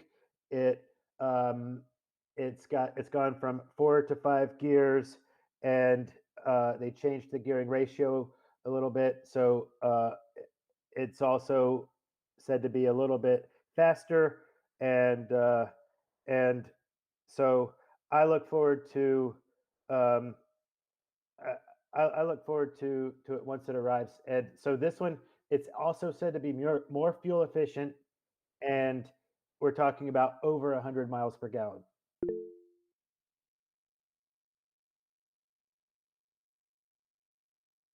I remember, yeah.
No, that is good. And what I guess I've been participating in GCP since February. I think that's when I popped in with John, and I've just really enjoyed this, just the collaboration and just talking through different things, and it really helps out.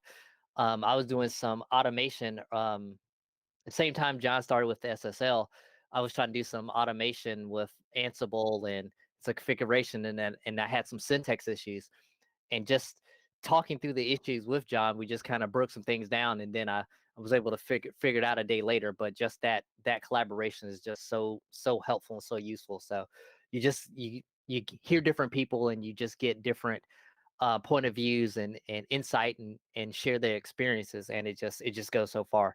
So, and then building that common collaboration.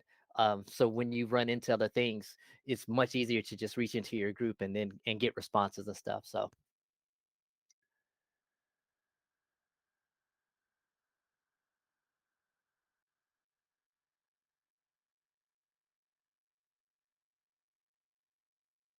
yep.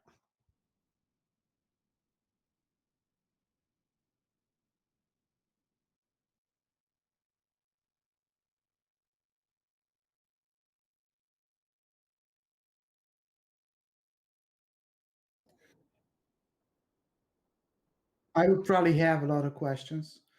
Uh, yeah, because right now I'm a system admin, sysadmin in my school for Scholar Console, I guess this is what it's called in English. And we will be moving from old dinosaur-like infrastructure with a lot of mangle mess to Okta and load balancing. So Mm, there will probably be a lot of troubleshooting that I will have to do, especially because we have a lot of VPN and IP security uh, settings up, and Okta is pretty hard on this.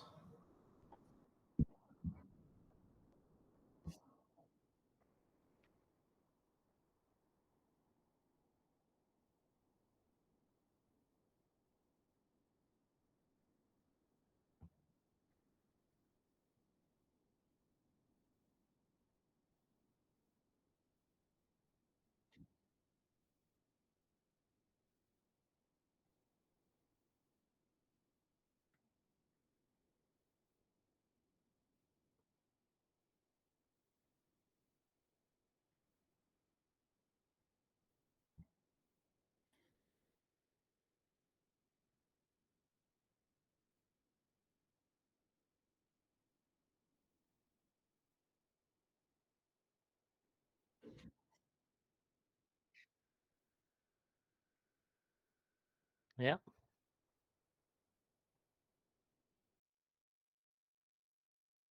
All right. So I'll go ahead and share my screen, and we'll go ahead and start with Kubernetes. So how many people are actually have experience or been using Kubernetes? Uh, so this project that I was speaking of with Okta and so on, it also includes Dockerizing all our services. Okay. So with Docker, not especially with Kubernetes. All right. So just turning your apps into just get them containerized and okay.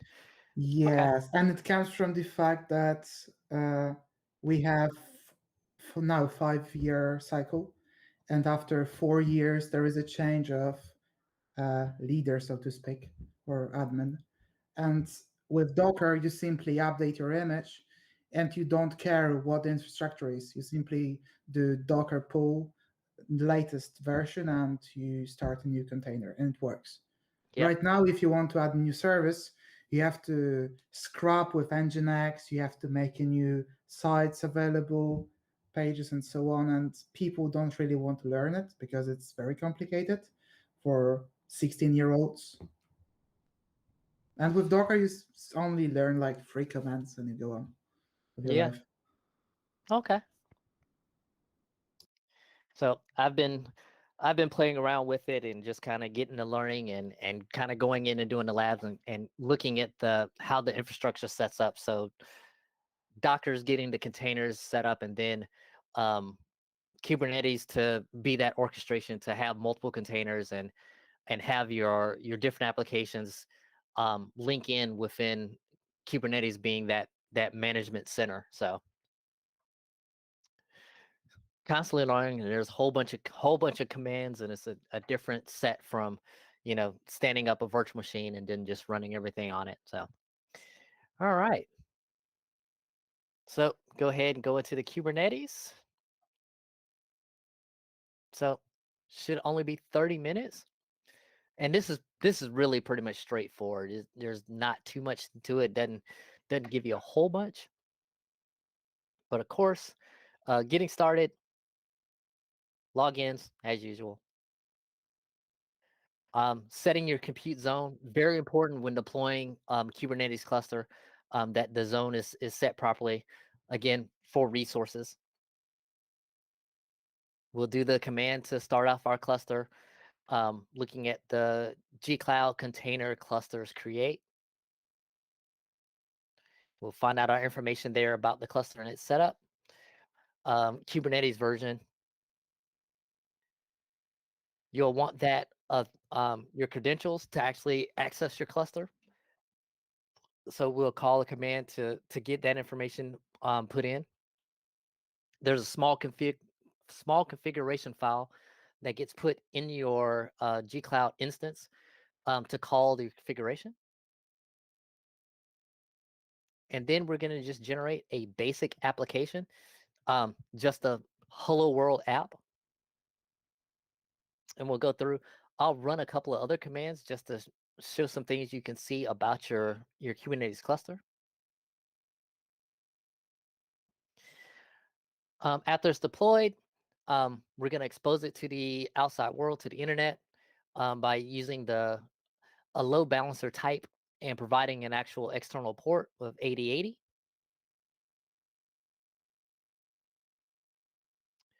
We'll look at what's called the service command to see the actual services that are running and available. And of course, we'll be able to go out to the web and actually see that app deployed. And last but not least, we'll go in and just delete it. Of course, GCP, um, Quick Labs, running the cluster, the Kubernetes cluster for extended period of times. If you're depending on how much resources or what tier that you have inside of GCP, if you have the free tier, you have, I believe the free tier it's a cost to use a Kubernetes cluster. So you don't want to just leave it running. You want to make sure you go back and clean up your resources after you go and stand it up. And that will be the end of the quest. So let's get started. And as we run in and run different commands, if there's anything you want to see or look at, we have 30 minutes of time. So we can just kind of look around and explore as needed. All right, hit start.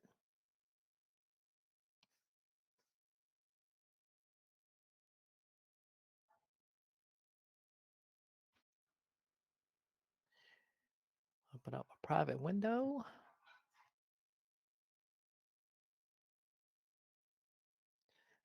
Next.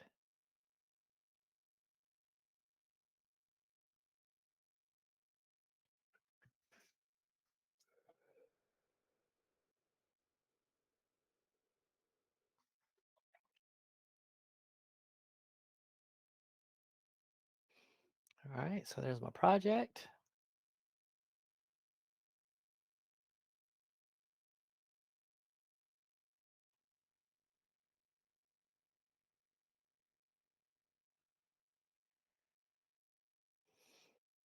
All right, it's project number.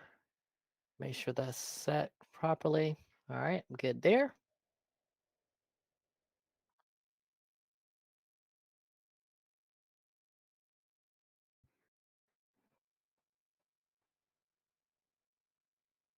Let's go ahead and activate my cloud session here.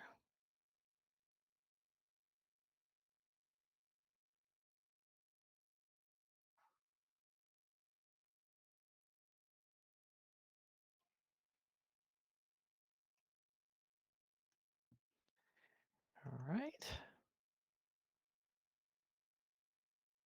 Go ahead, check my auth.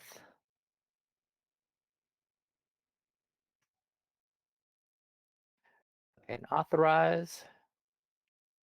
There's my student account. Good to go there.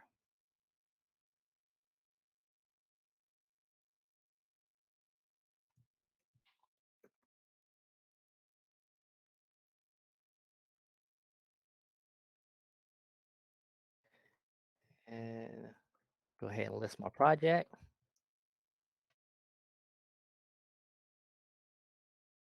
That's good there.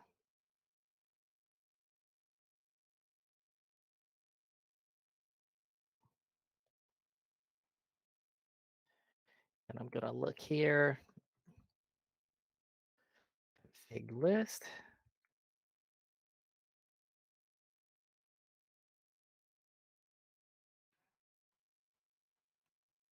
And I'm gonna go ahead and set my default compute zone. And they want us to go to US Central 1A. Cloud config set compute zone US Central 1A.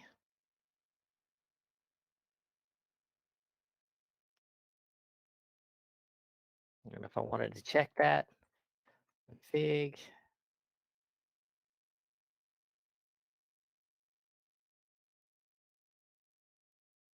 zone shows up there. All right, so task 1 is done. And oh, while I'm at the opportunity to do it, if I click here, and if I want to check my progress, if I click that, it just gives me that basic information of what I need if something's not completed.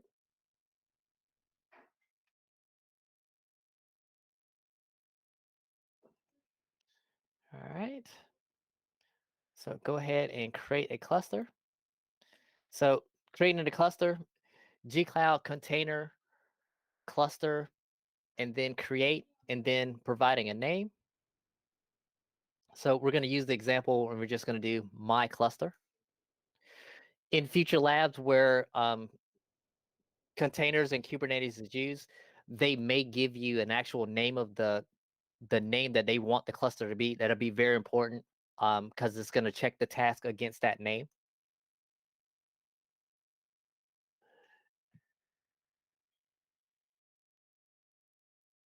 So,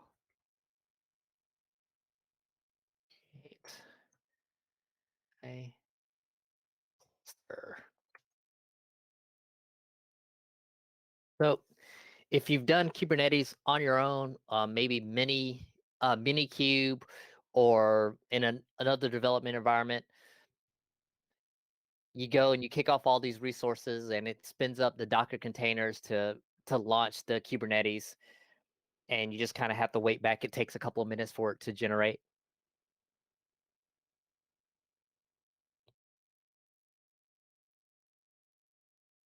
And while that's running, I'm actually gonna initialize my SDK.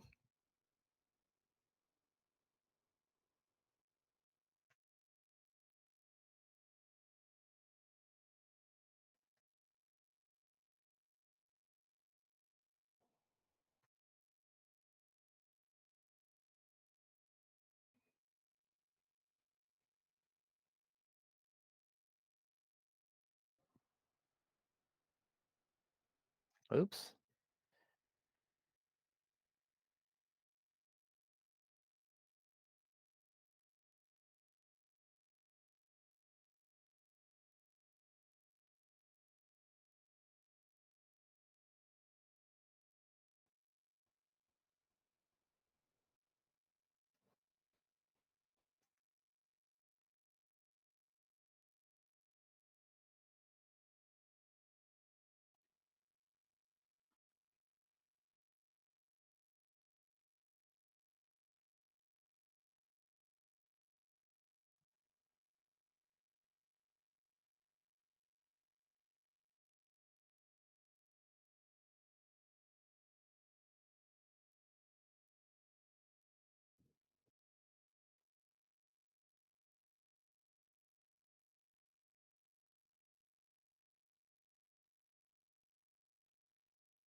No,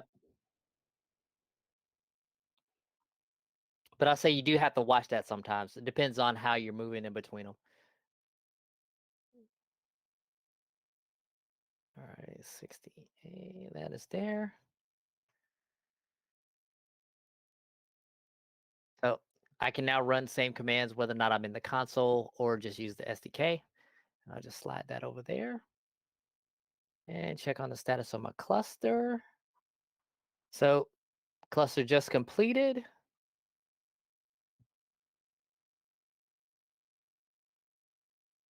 So now I should be able to hit that and it checks good. And I can do something like gcloud container cluster list, which should give me the same basic output of clusters with an S. I mean, that same basic output. And one of the things I was curious about was I don't making sure I have everything there. So it should show me in my console as well. Yep. So good to go. All right. So now I'm going to go ahead and get those authentication credentials so I can actually manage my cluster. And that's get credentials, cluster name.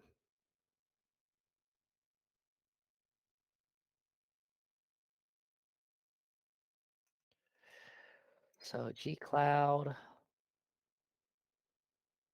container, there's with an S, credentials, my cluster. So it fetches the credentials and it creates that kube config file. If I do a ls,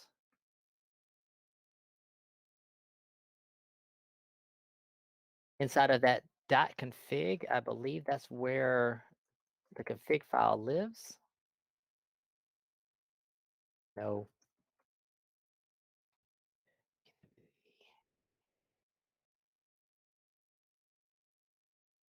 You have to enter with .cube because it's hidden directory. Ah, thanks, guys. No, it's cd .cube and then ls, and you have Oh, config file. that's what I was looking for, the .cube. Thank you. Yep. Oh, there's that credentials file that's downloaded so I can access my cluster.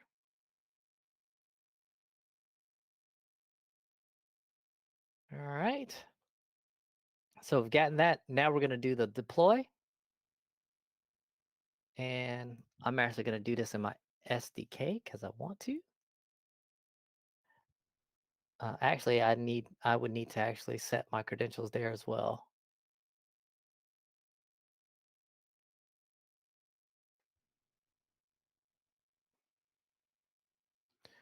Do, do.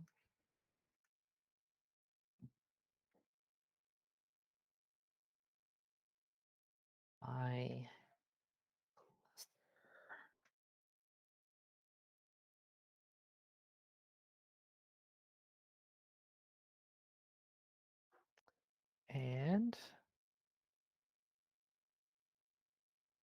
and I actually don't have in my SDK. I don't have the kubectl component, so let me install that.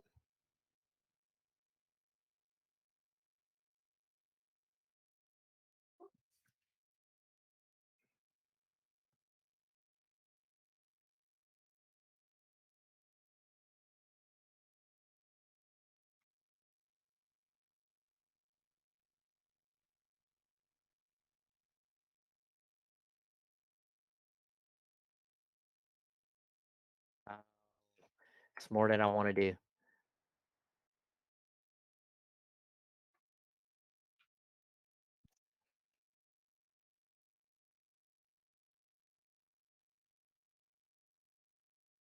All right. Now let's see if it works.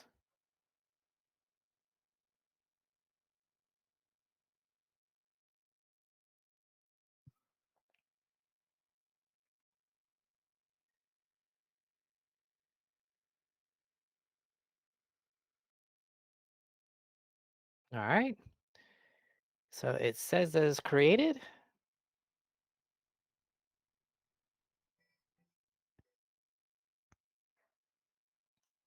So now if I do kubectl,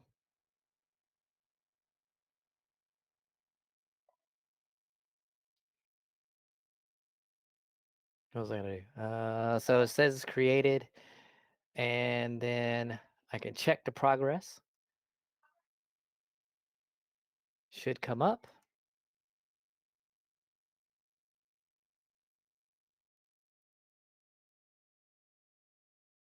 Then we're gonna have there's some extra commands that I want to run.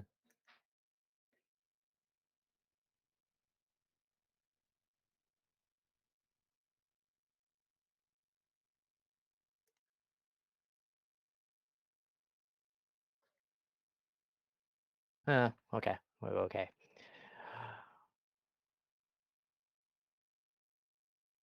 So creating that and exposing it to the outside world, we're going to use a load balancer.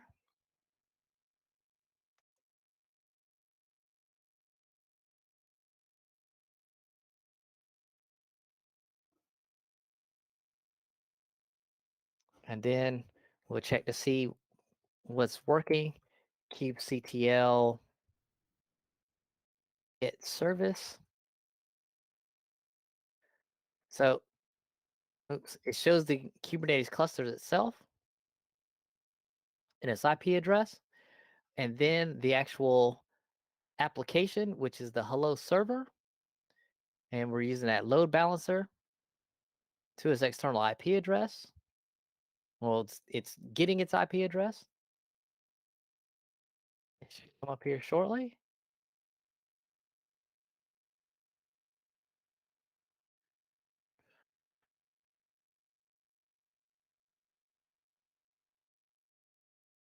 So there's my external IP address. So if I go out to the internet, and I'll use my private browsing, the 8080.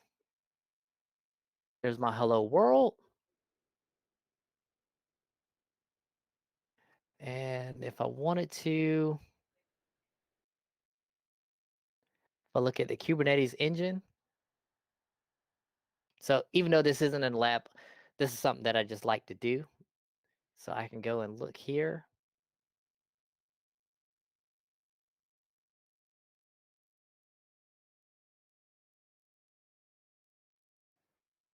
There's my hello server.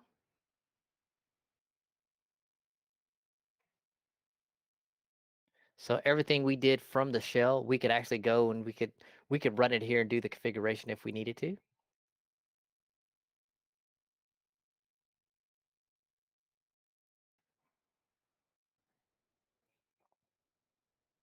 So you get the nice Kubernetes dashboard. So if you did it on another application other than GCP, you can launch this similar dashboard and actually see your containers and your Kubernetes. All right, go ahead and click check my progress. So we're good to go there. All right, then that last task is just a deletion. So gcloud container clusters delete and the cluster name. Before I hit delete, any questions, any other commands anybody would like to see about the clusters? kubectl get nodes. So shows your Kubernetes nodes. Hit deployment. So it shows your server. And of course, I have a question. Will I need to know like basic Kubernetes commands for the exam? Okay.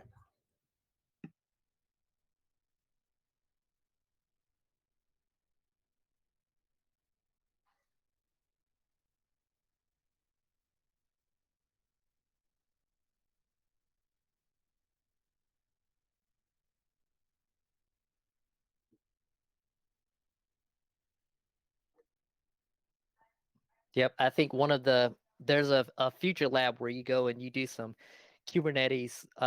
You deploy a cluster and you deploy a couple of apps and you make some modifications into the config files. You want to know in the event that your app doesn't deploy, how to check the pods and the nodes to make sure that it properly changed. So you may do a an upgrade of your app or you change your version, making sure that it redeploys properly. You want to go in and be able to do that. So, and anytime we do the Kubernetes, we'll go through some of the commands and just kind of look through that to see those different things, just to get familiar with it. And um, experience is important. So just going in and doing it a couple of times to make sure that you're seeing what you expect. And like I said, the labs are some of the labs here are just really generic and they kind of gloss over a couple of important things. So trying to pull those out whenever possible.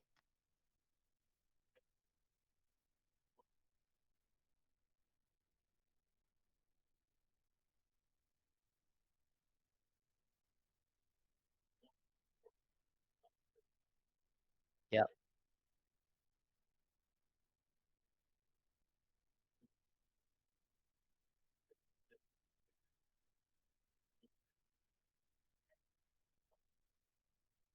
Yep.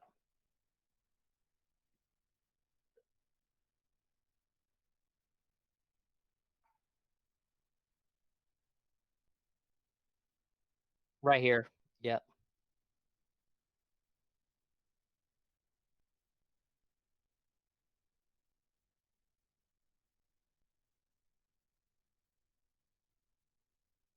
Yep. That that auto scaling and automatic upgrade, those are two that are really you go in and you actually see the changes and everything. And syntaxes will be everything there. All right. So I'm gonna go ahead and hit delete. And of course, I'm down here. So this was only 30 minutes. So you see that we're coming close to that time frame. So all right. When closing labs, do you hit in lab and then close the other screens, or does it matter what order? Doesn't matter what order, but you want to make sure that you do hit the once you hit in lab, that environment is tore down. So if you're still in with that logged in session and environment, nothing's gonna be valid. When you go back and you try to exit run commands and things like that, you're technically disconnected. Okay.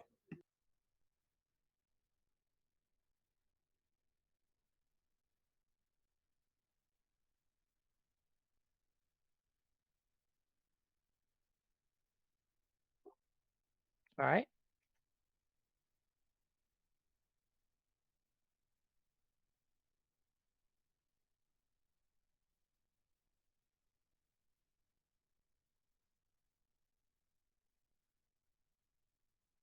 Yeah.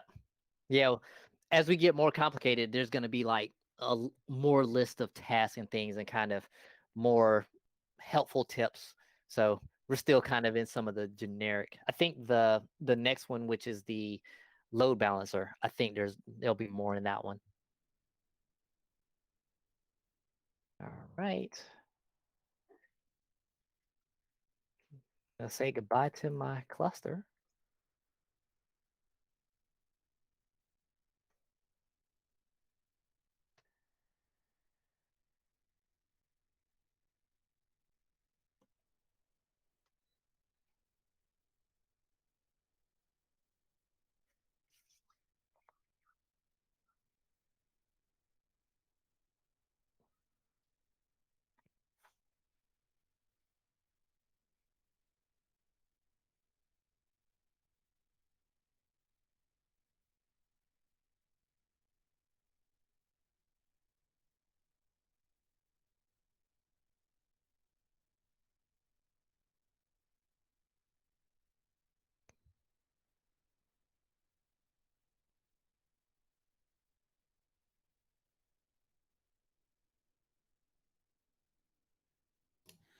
Does Quick Labs create a online badge for LinkedIn or something? Yes. Alright. Yeah, because I learn on Cisco platform right now, and the newest cybersecurity course generated one, and I was pretty thrilled about this because finally there is something to actually like prove that I know something on LinkedIn beside Yep. their in-house quizzes. Yep. And definitely go to your social medias and post and um, study jams for um, GDG, RTP, cloud, and then post your badges and stuff like that. So it looks good in the Google community for that. All right.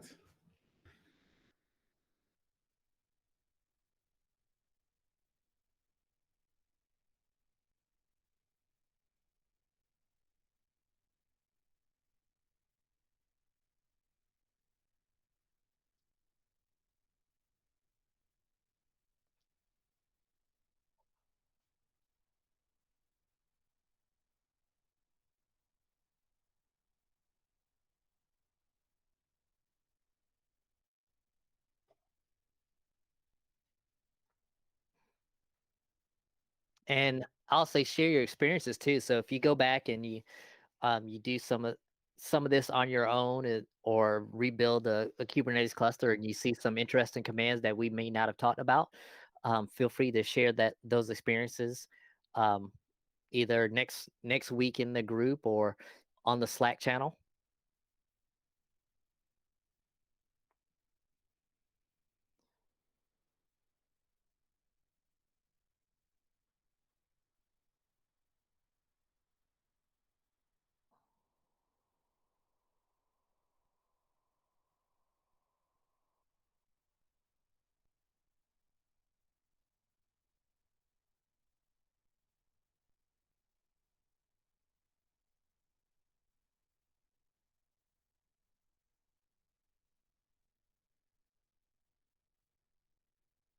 Okay.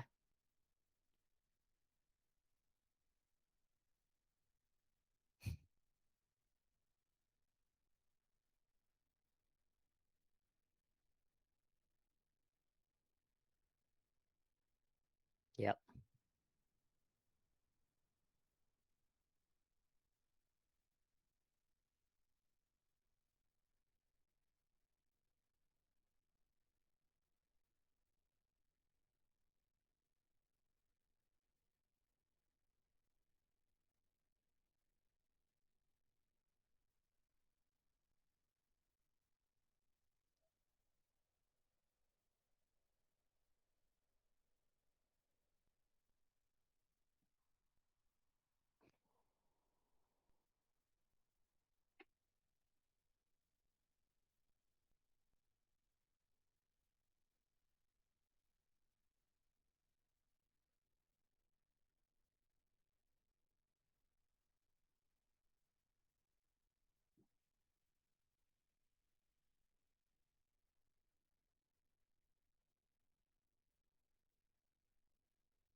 theoretically, there is a free tier on GCP where you have free computing hours and so on.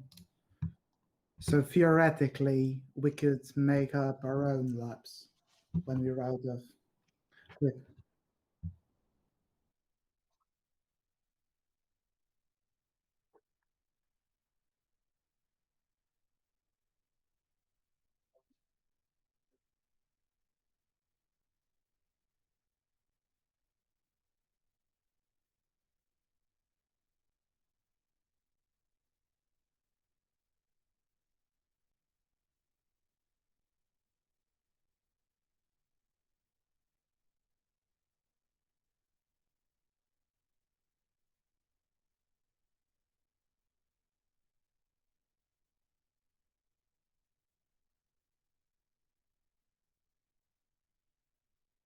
Yeah, I was about to slide over the actual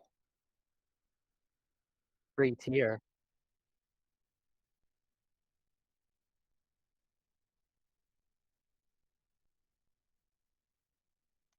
Uh-huh.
All right.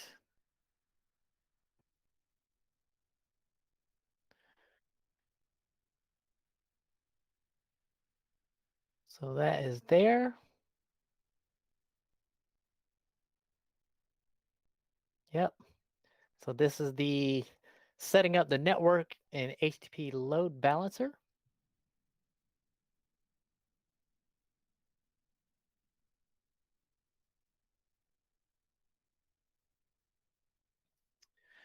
So again, basic setup, all your authentication. Set a zone should be set.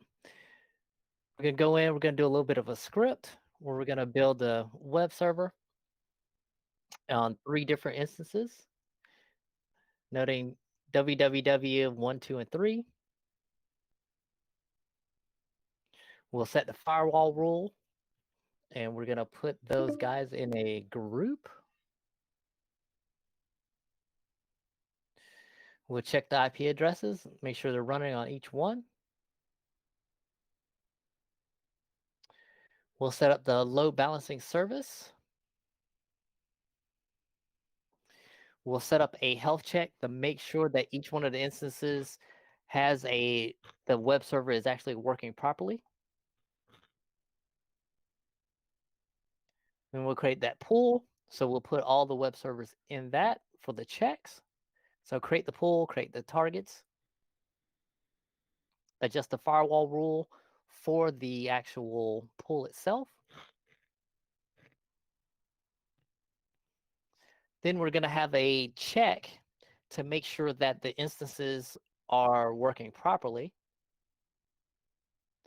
Going to do a little command to check each one, make sure that the load balance is working. Then we're going to create a actual HTTP load balancer. I'm going to do that based off of a template.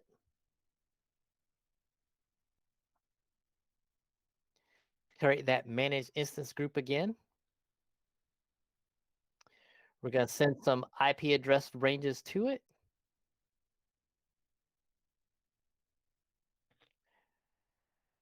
Get the IP address for the external address. Create another health check. Protocol we're going to use point to, of course, is going to be HTTP. Take the group, put it on the back end, assign it to the zone again. We'll do what's called a URL map to point it to the back end. Set up the proxy. And then another firewall rule to allow the traffic. Then we'll do yet another test. And that'll be it. So hopefully there'll be questions on this. There's a lot of smaller components in typing this in, but let's get started.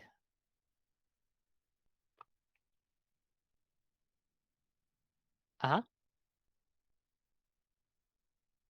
Sure.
And it's definitely worth going in and going through those docs because of when you go and do the test and things like that. There may be questions about the differences in types of load balancers.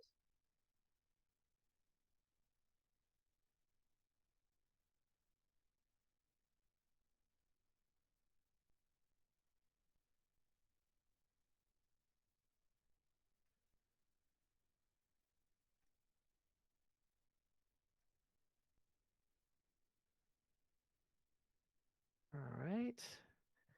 So let me get all of my, yep.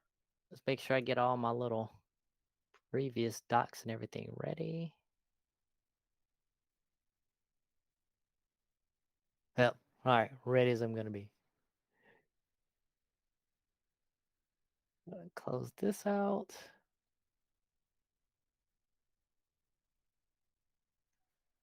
All right. Start sharing. Here we go.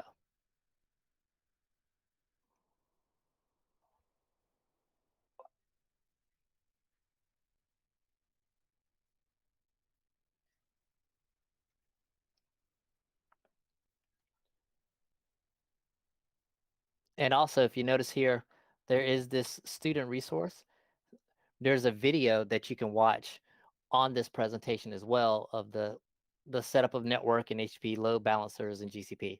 So it takes 2-minute video. You've made it to the last lab in the quest. After you complete this lab on Quick Labs, you will finally unlock your badge. Are you familiar with Quick Lab quests? Quests are a series of labs organized by technologies, specific services, or particular use cases.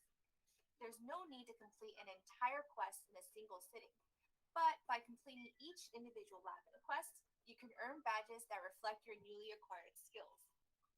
On this episode, we're going to go over what you'll learn in this final lab in HTTP load balancers. What are the differences between a load balancer and HTTP load balancer, and how to set them up for your Yep. applications running on Google and virtual machines. This lab will take you through the steps to set up two types of load balancers in Google Cloud Platform: L3 Network Load Balancer, L7 HTTPS Load Balancer. You will create an instance template with a specified startup script, create a target pool to allow us a single access point to all instances in a group, create a managed instance group using the instance template with 2 VMs, view the created instances, and configure a firewall to connect to the machines on port 80, create a level 3 network load balancer targeting the instance group we created, list the forwarding rules in our project to see the target of our group is our instance group, and use the IP address of the load balancer to visit the load balancer from a browser.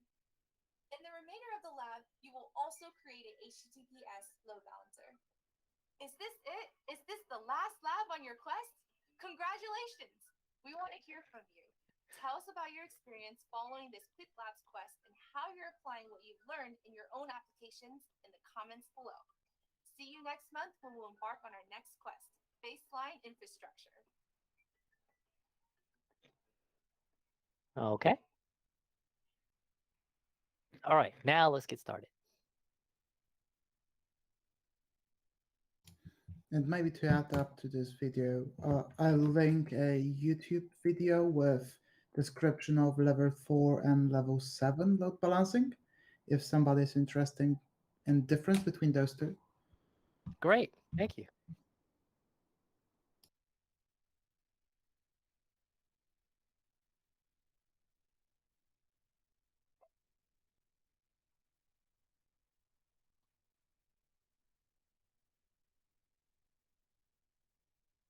You have to do an if.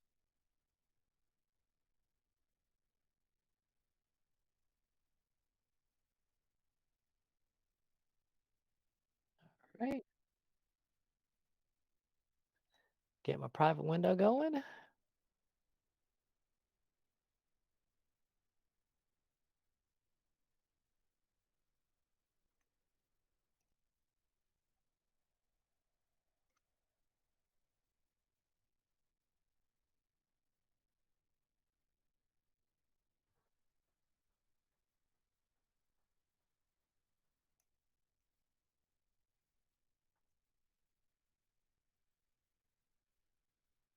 And I'm gonna, so because of the cut and paste, I'm actually gonna use my SDK. So it's much more friendlier. So I'm actually gonna minimize that.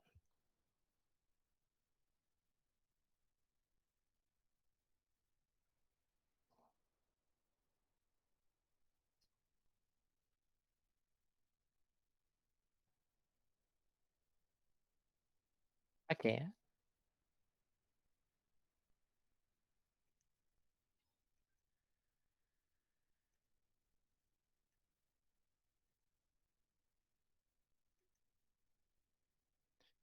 John, John, I was gonna just try to make you get a little eye strain.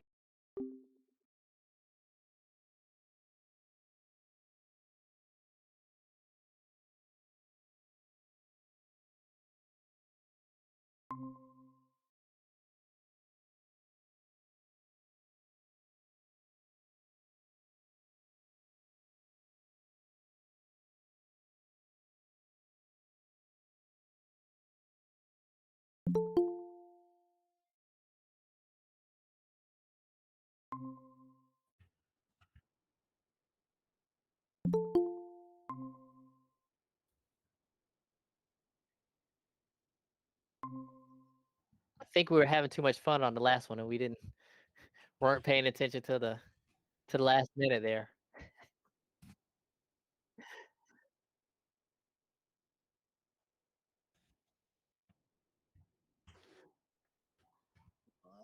Yeah, So sounds. I had it on another screen, so I didn't see it because it wasn't in my direct view.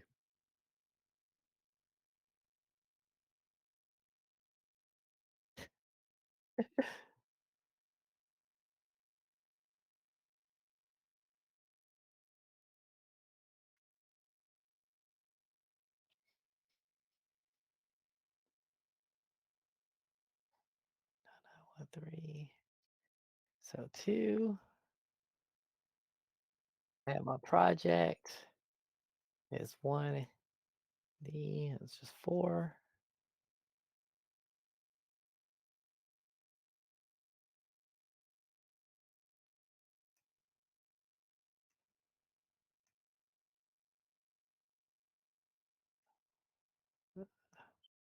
Uh, Format my window better.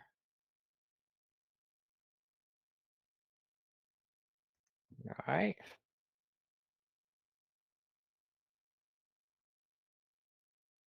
That was it. Number 4. No, at the end of it. Yeah.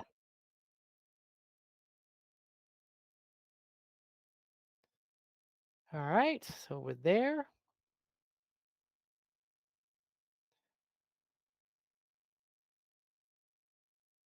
So all the setup and gcloud auth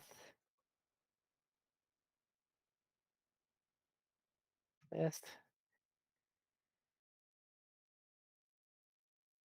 So current account that I'm using versus the one that I had in the past.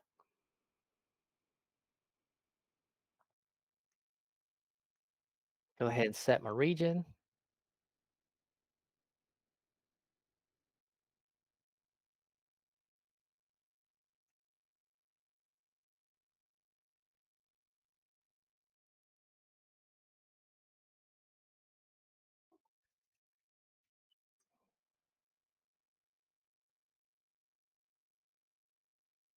And zone and region are set. So US Central 1A and US Central 1 for the region. And so what they want us to do here is create these 3 virtual machine instances. One thing to notice here is at the end, we do this echo command where we're actually creating a basic web page for each one of them. So I could do these 3 individually, or I could wrap that into a nice little for do loop.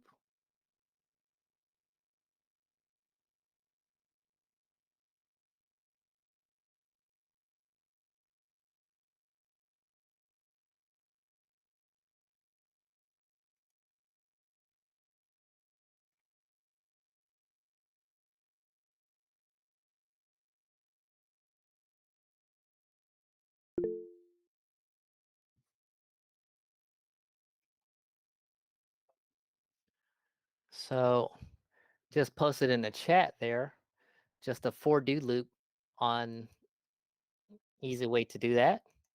I'll post it on the screen here. So for I equals sequence 1 to 3, I'm going to echo out the instance name, and then I'm going to do the gcloud, and I'm replacing the number at the end of www with the actual variable number for 1 to 3.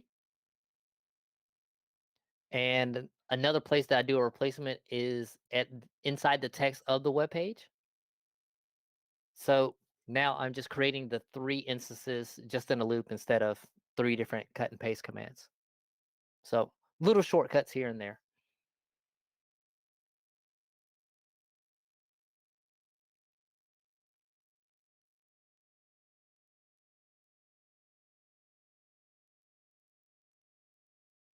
All right, so my 3 instances are created.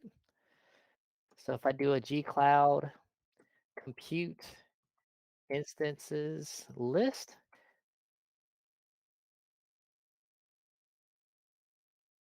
I've got my 3 little guys there.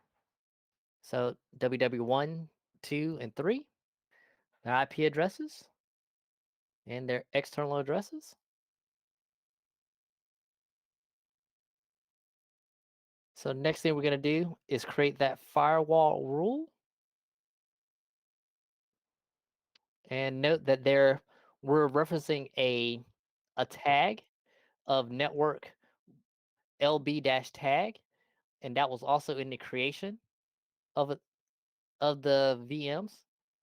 So we don't have to put each instance, we just use the tag for our resources.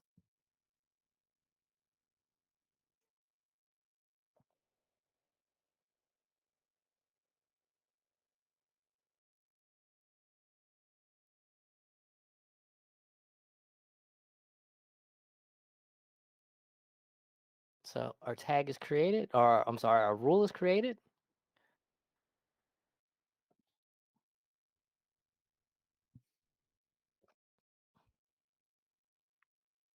And so now we're going to curl and check our IP addresses, our web servers. And I'm going to, again, do a little shortcutting.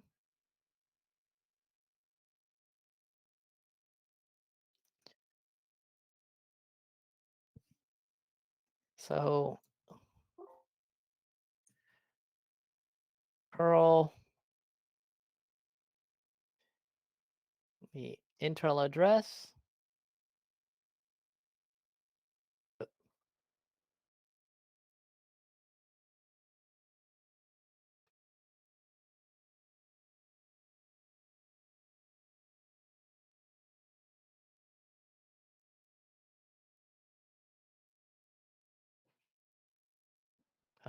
That should have worked.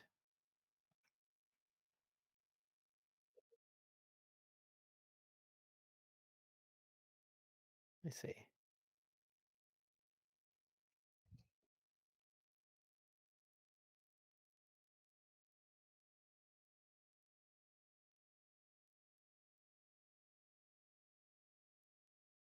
Hmm. Oh, because I am not in the, I'm on my box, so I can't get there. But if I was to go to the shell, yep. So let me go ahead and spin that up real quick. Da, da, da, da, da, da. So if I do the curl here,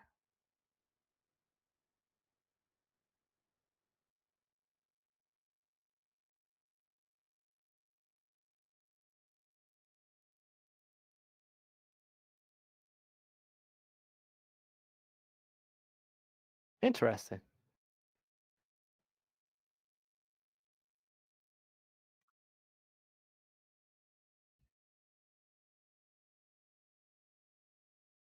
I can just do A.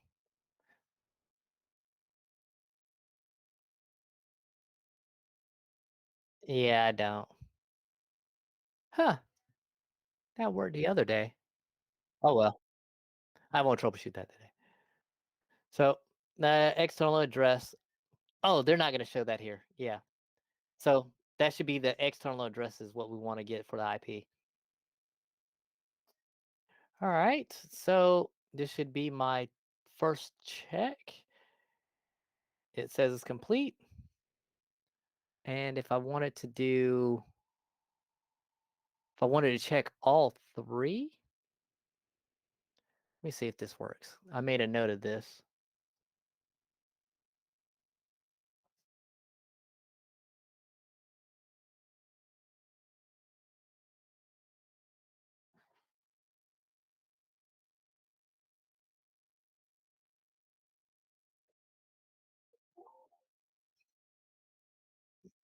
Yeah, so I was running the git command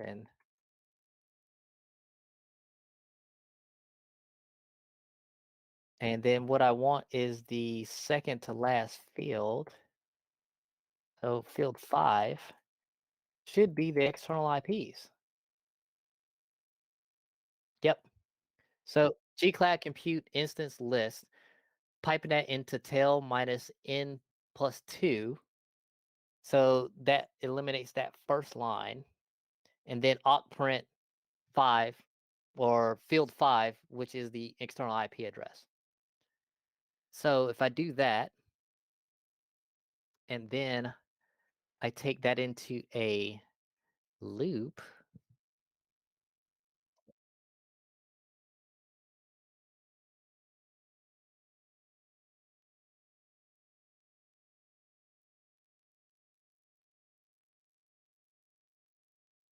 I don't know if that would. I don't know if it would do it, but let's try it.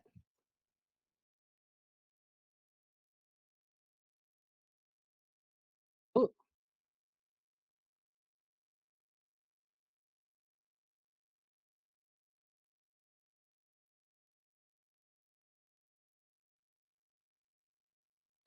like it.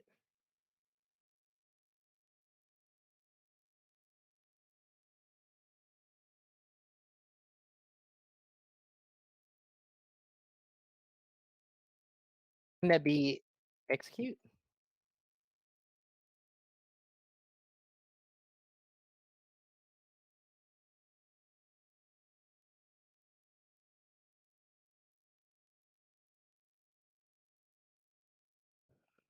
Didn't like that.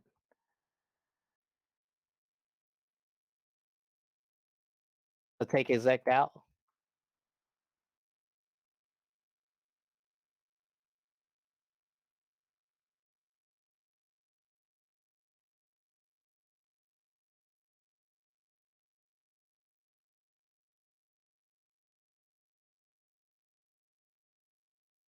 So if I do, this is what I did the other day. Let's see if I get it to work.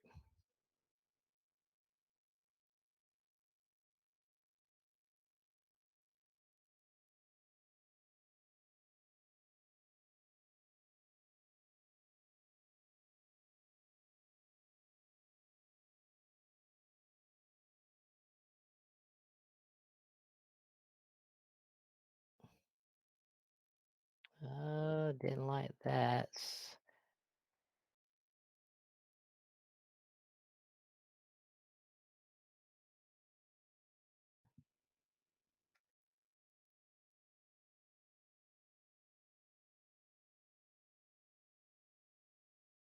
Oh,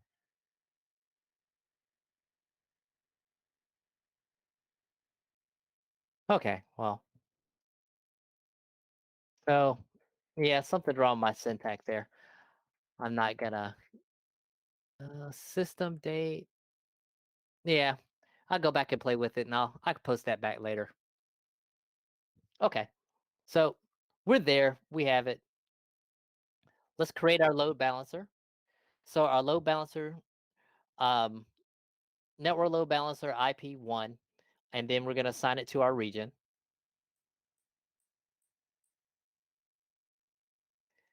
Do do do do do.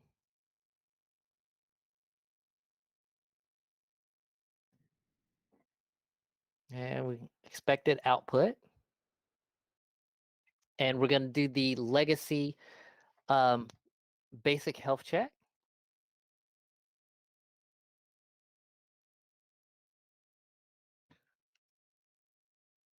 Do, do, do. All right, so basic check on port 80. Then we're going to create the pool for the check.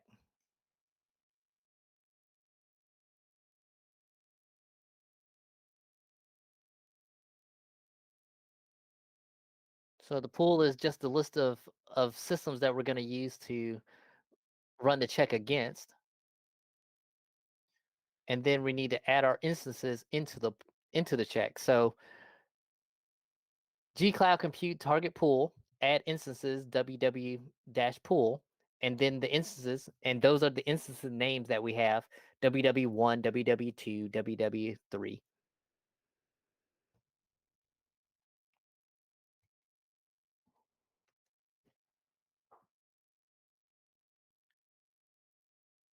And if you're in the G-Cloud shell, you may have to do a control V to do your paste. So if you're having trouble with that. All right. Now we're going to add a rule to the firewall. So to forward the traffic. So G-Cloud Compute forwarding rule, create for in the region, the port, the address is going to be the load balancer IP address, and to the target pool.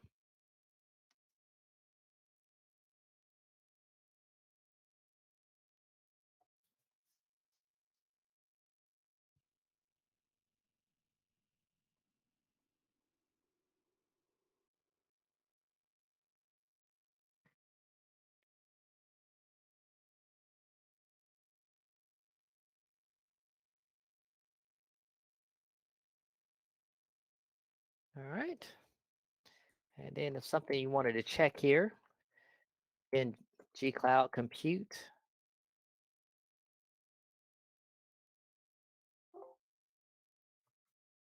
forwarding rules, you could do a list.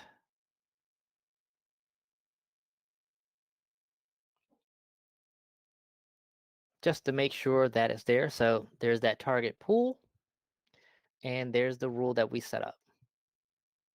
And of course, the IP address. So go ahead, hit a check.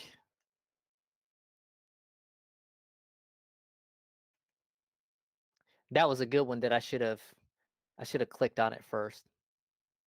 But I'll do this one. Yeah, they still didn't really give that much. Okay. All right. So now we're gonna send traffic to our instances to verify that it's working. If we want to see information about the rule, we could use instead of doing the list, we can do the describe.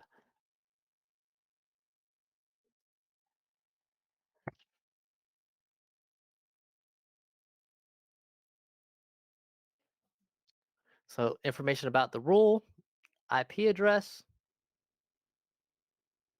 port, rule name, internal load balancing scheme,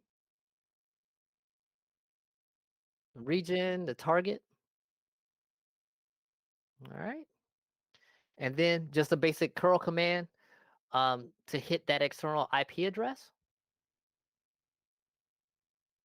And what I'll do first is actually just go to the IP address one time.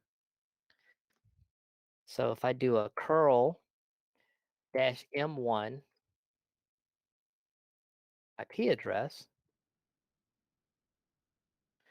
I'm going to get the IP address and it comes back as ww1. So the load balancer redirected my traffic to first web server. Now, if I put that in a loop, what we're trying to do here is make sure that we're hitting different web servers.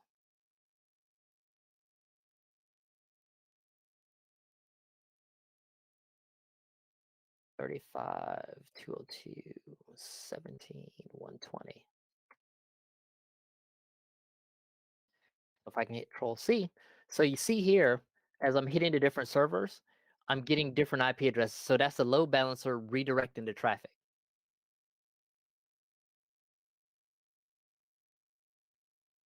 All right. Hopefully everybody's getting the same response there. If not, let us know.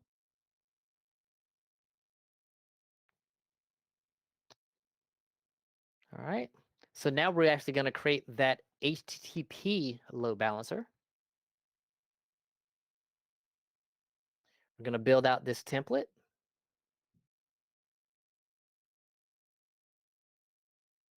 Let's say anything of interest here that I point out. No.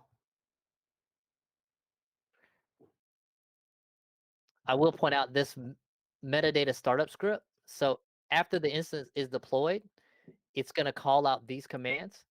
So it's installing SSL and it's installing the Apache server. And we build a startup page. And then we restart the Apache service.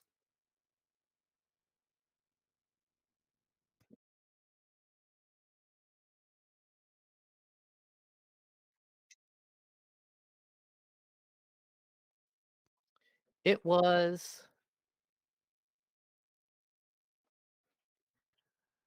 let me tell you, it was Apache as well.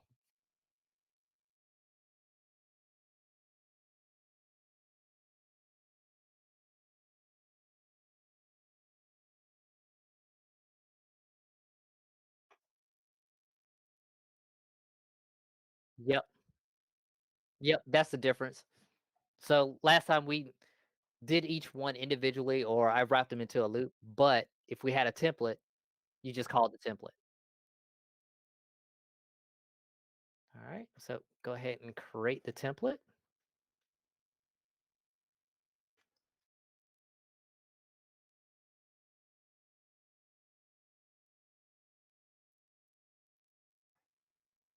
So templates created.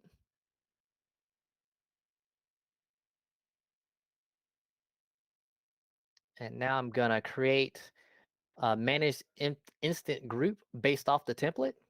So create compute instant group, manage. I'm gonna create that, call it the backend group, and the size is 2, and we're gonna put in a zone.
Then if I go back now to instances, I should have my original 3 and then my 2.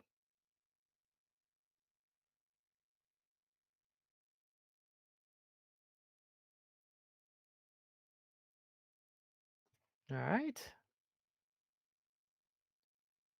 I'll move that over there for now. So now we're going to create this new firewall rule for my new instance group. And we put ranges of networks to allow for the checks. And also remember we have this tag. So our template had a tag in it, allow health checks.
Yep.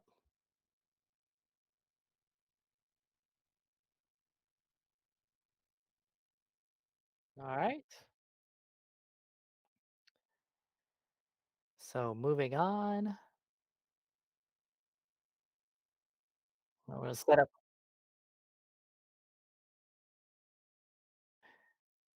So, oh yeah, we're right here. So now we're going to set up that global IP address to access.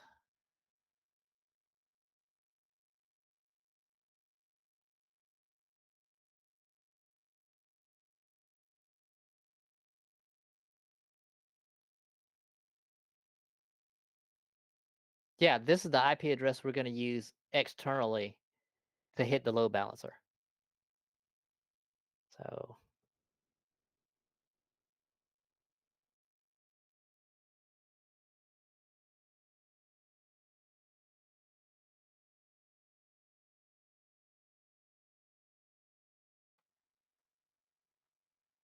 So this will be this address. This is the That the new one?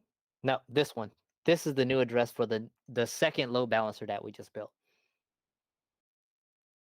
And of course, they use the describe command to get the same thing. So if I did that, that would give me that.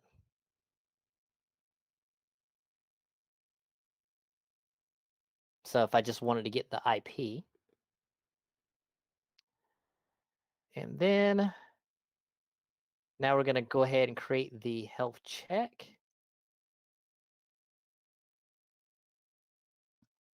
Oops.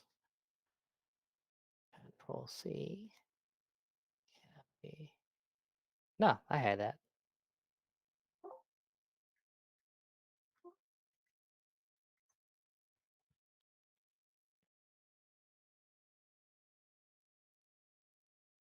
All right, so there's our check. Then we'll create the backend service. So, all right,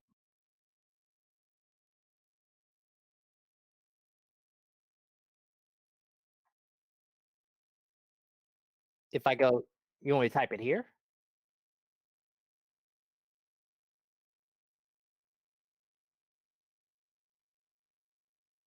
Oh,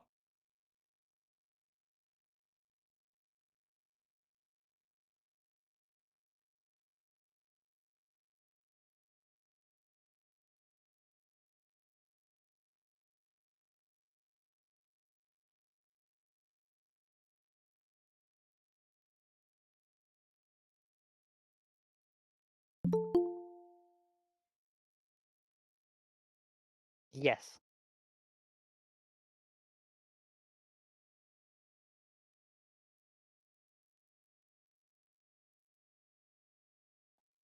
Yeah, so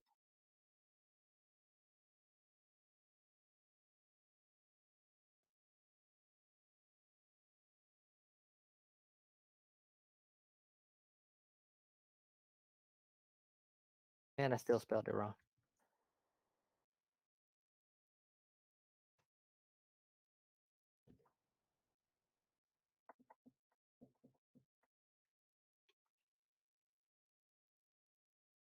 All right.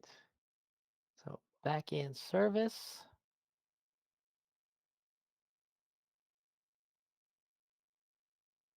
So take the group and point it, tie it to the zone. And then of course, and I can still do gcal complete backend service. Uh-oh.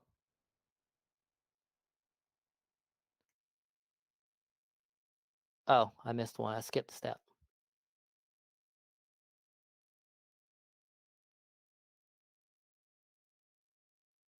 So create the backend service and then associate the group to the service. So I was one off.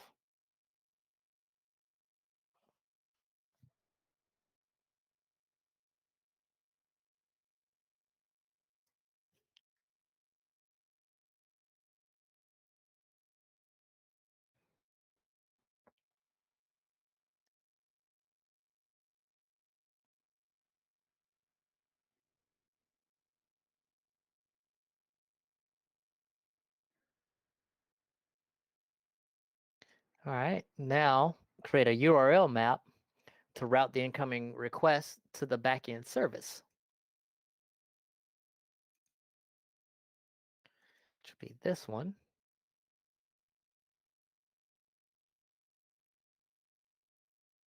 Done. And create a HTTP proxy for the request to the URL map.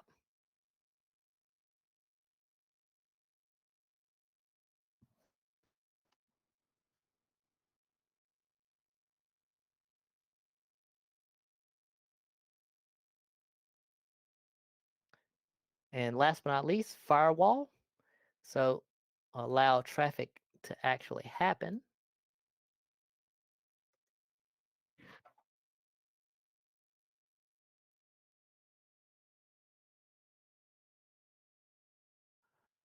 Lots of the things. All right.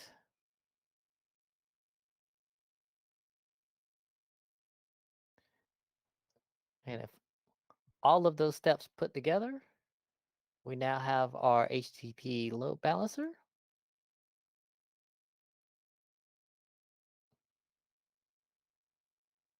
Oh, this takes a second, so it might not immediately be working.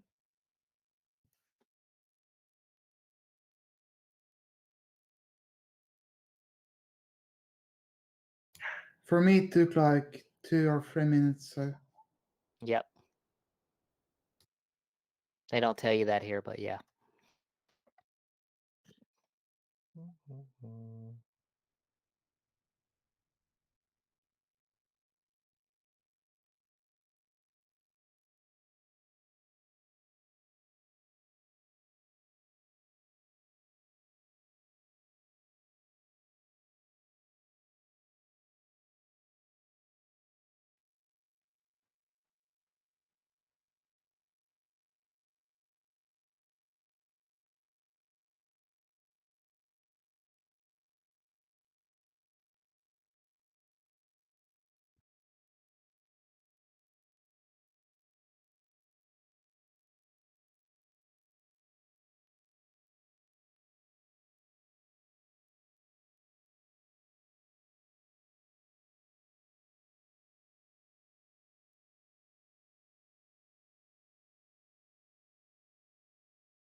All right.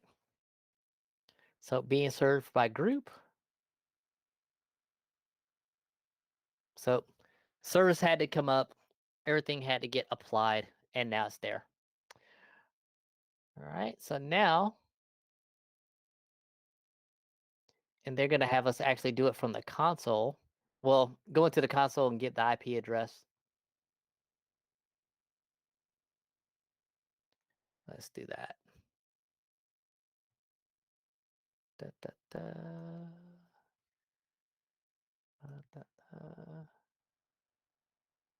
Navigation menu, network service,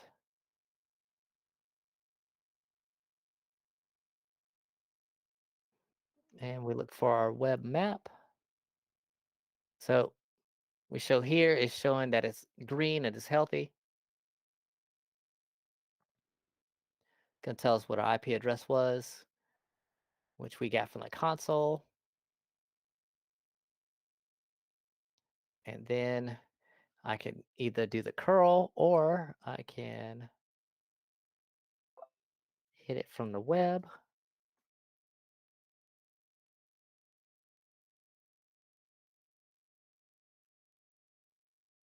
And that is it.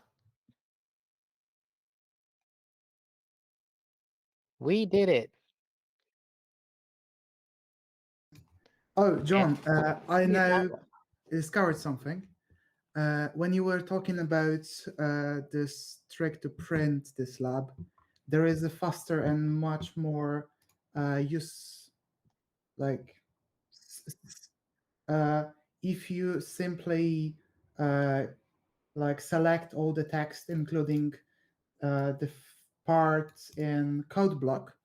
If you, for example, have Notion or something that is HTTP or Markdown compatible, you can simply copy and paste, and you have code blocks injected, and you can simply print this to PDF.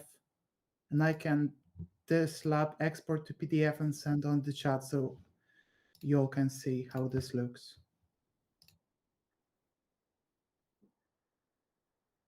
Yes, and if you have a Notion or something that is Markdown compatible, you simply paste and you have everything in.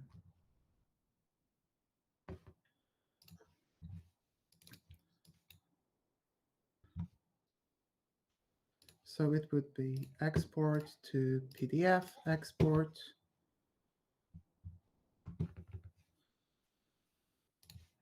save, and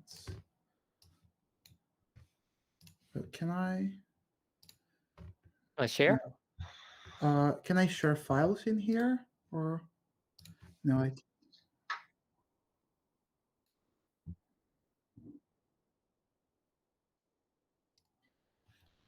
Okay, so it's okay. So it's over here. You should see my Chrome tab, all right? So you have Notion. You simply create a page or something that is Markdown compatible, and you paste it, and you have export option in here. You simply open it, and you have everything to print. Yeah, and you can also edit it. So if you have some notes, you can simply go here, type quote, and get some quotes for like a note from yourself. Yes, it's Notion.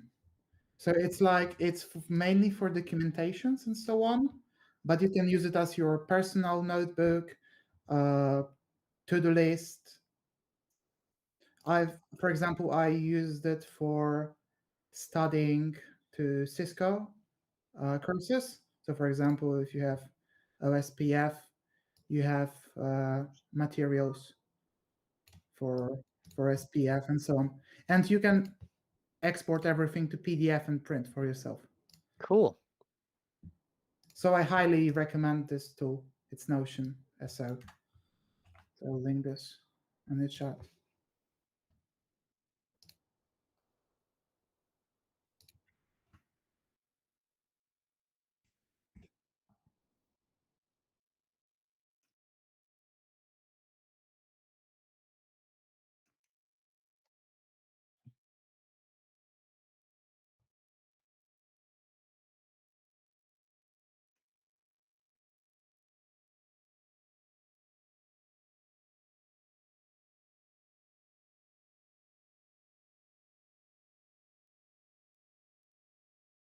Cool.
Yeah, that's It's nice.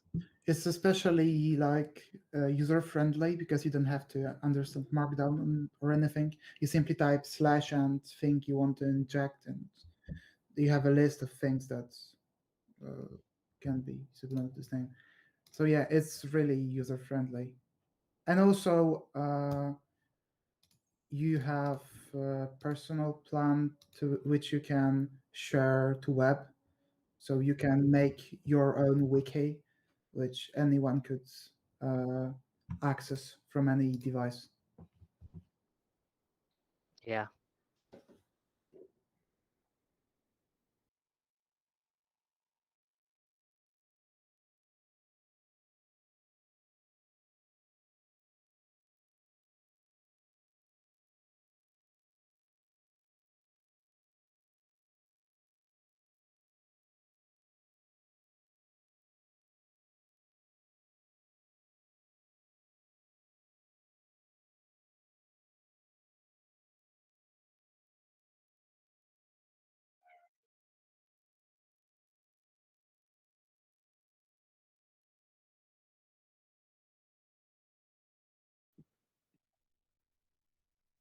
Hey. I wanted to say thank you and show my face.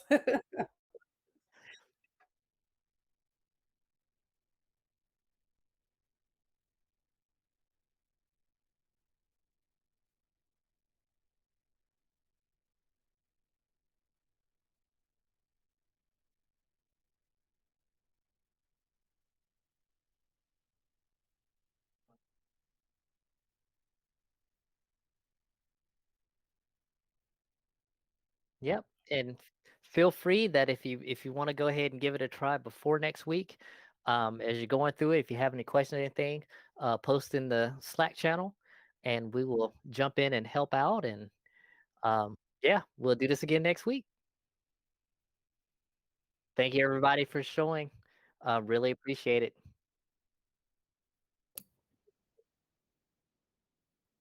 Yes. Enjoy your day. Have a good one. Bye for Thank now. y'all. Thanks a lot. Bye. Yeah, thank you too.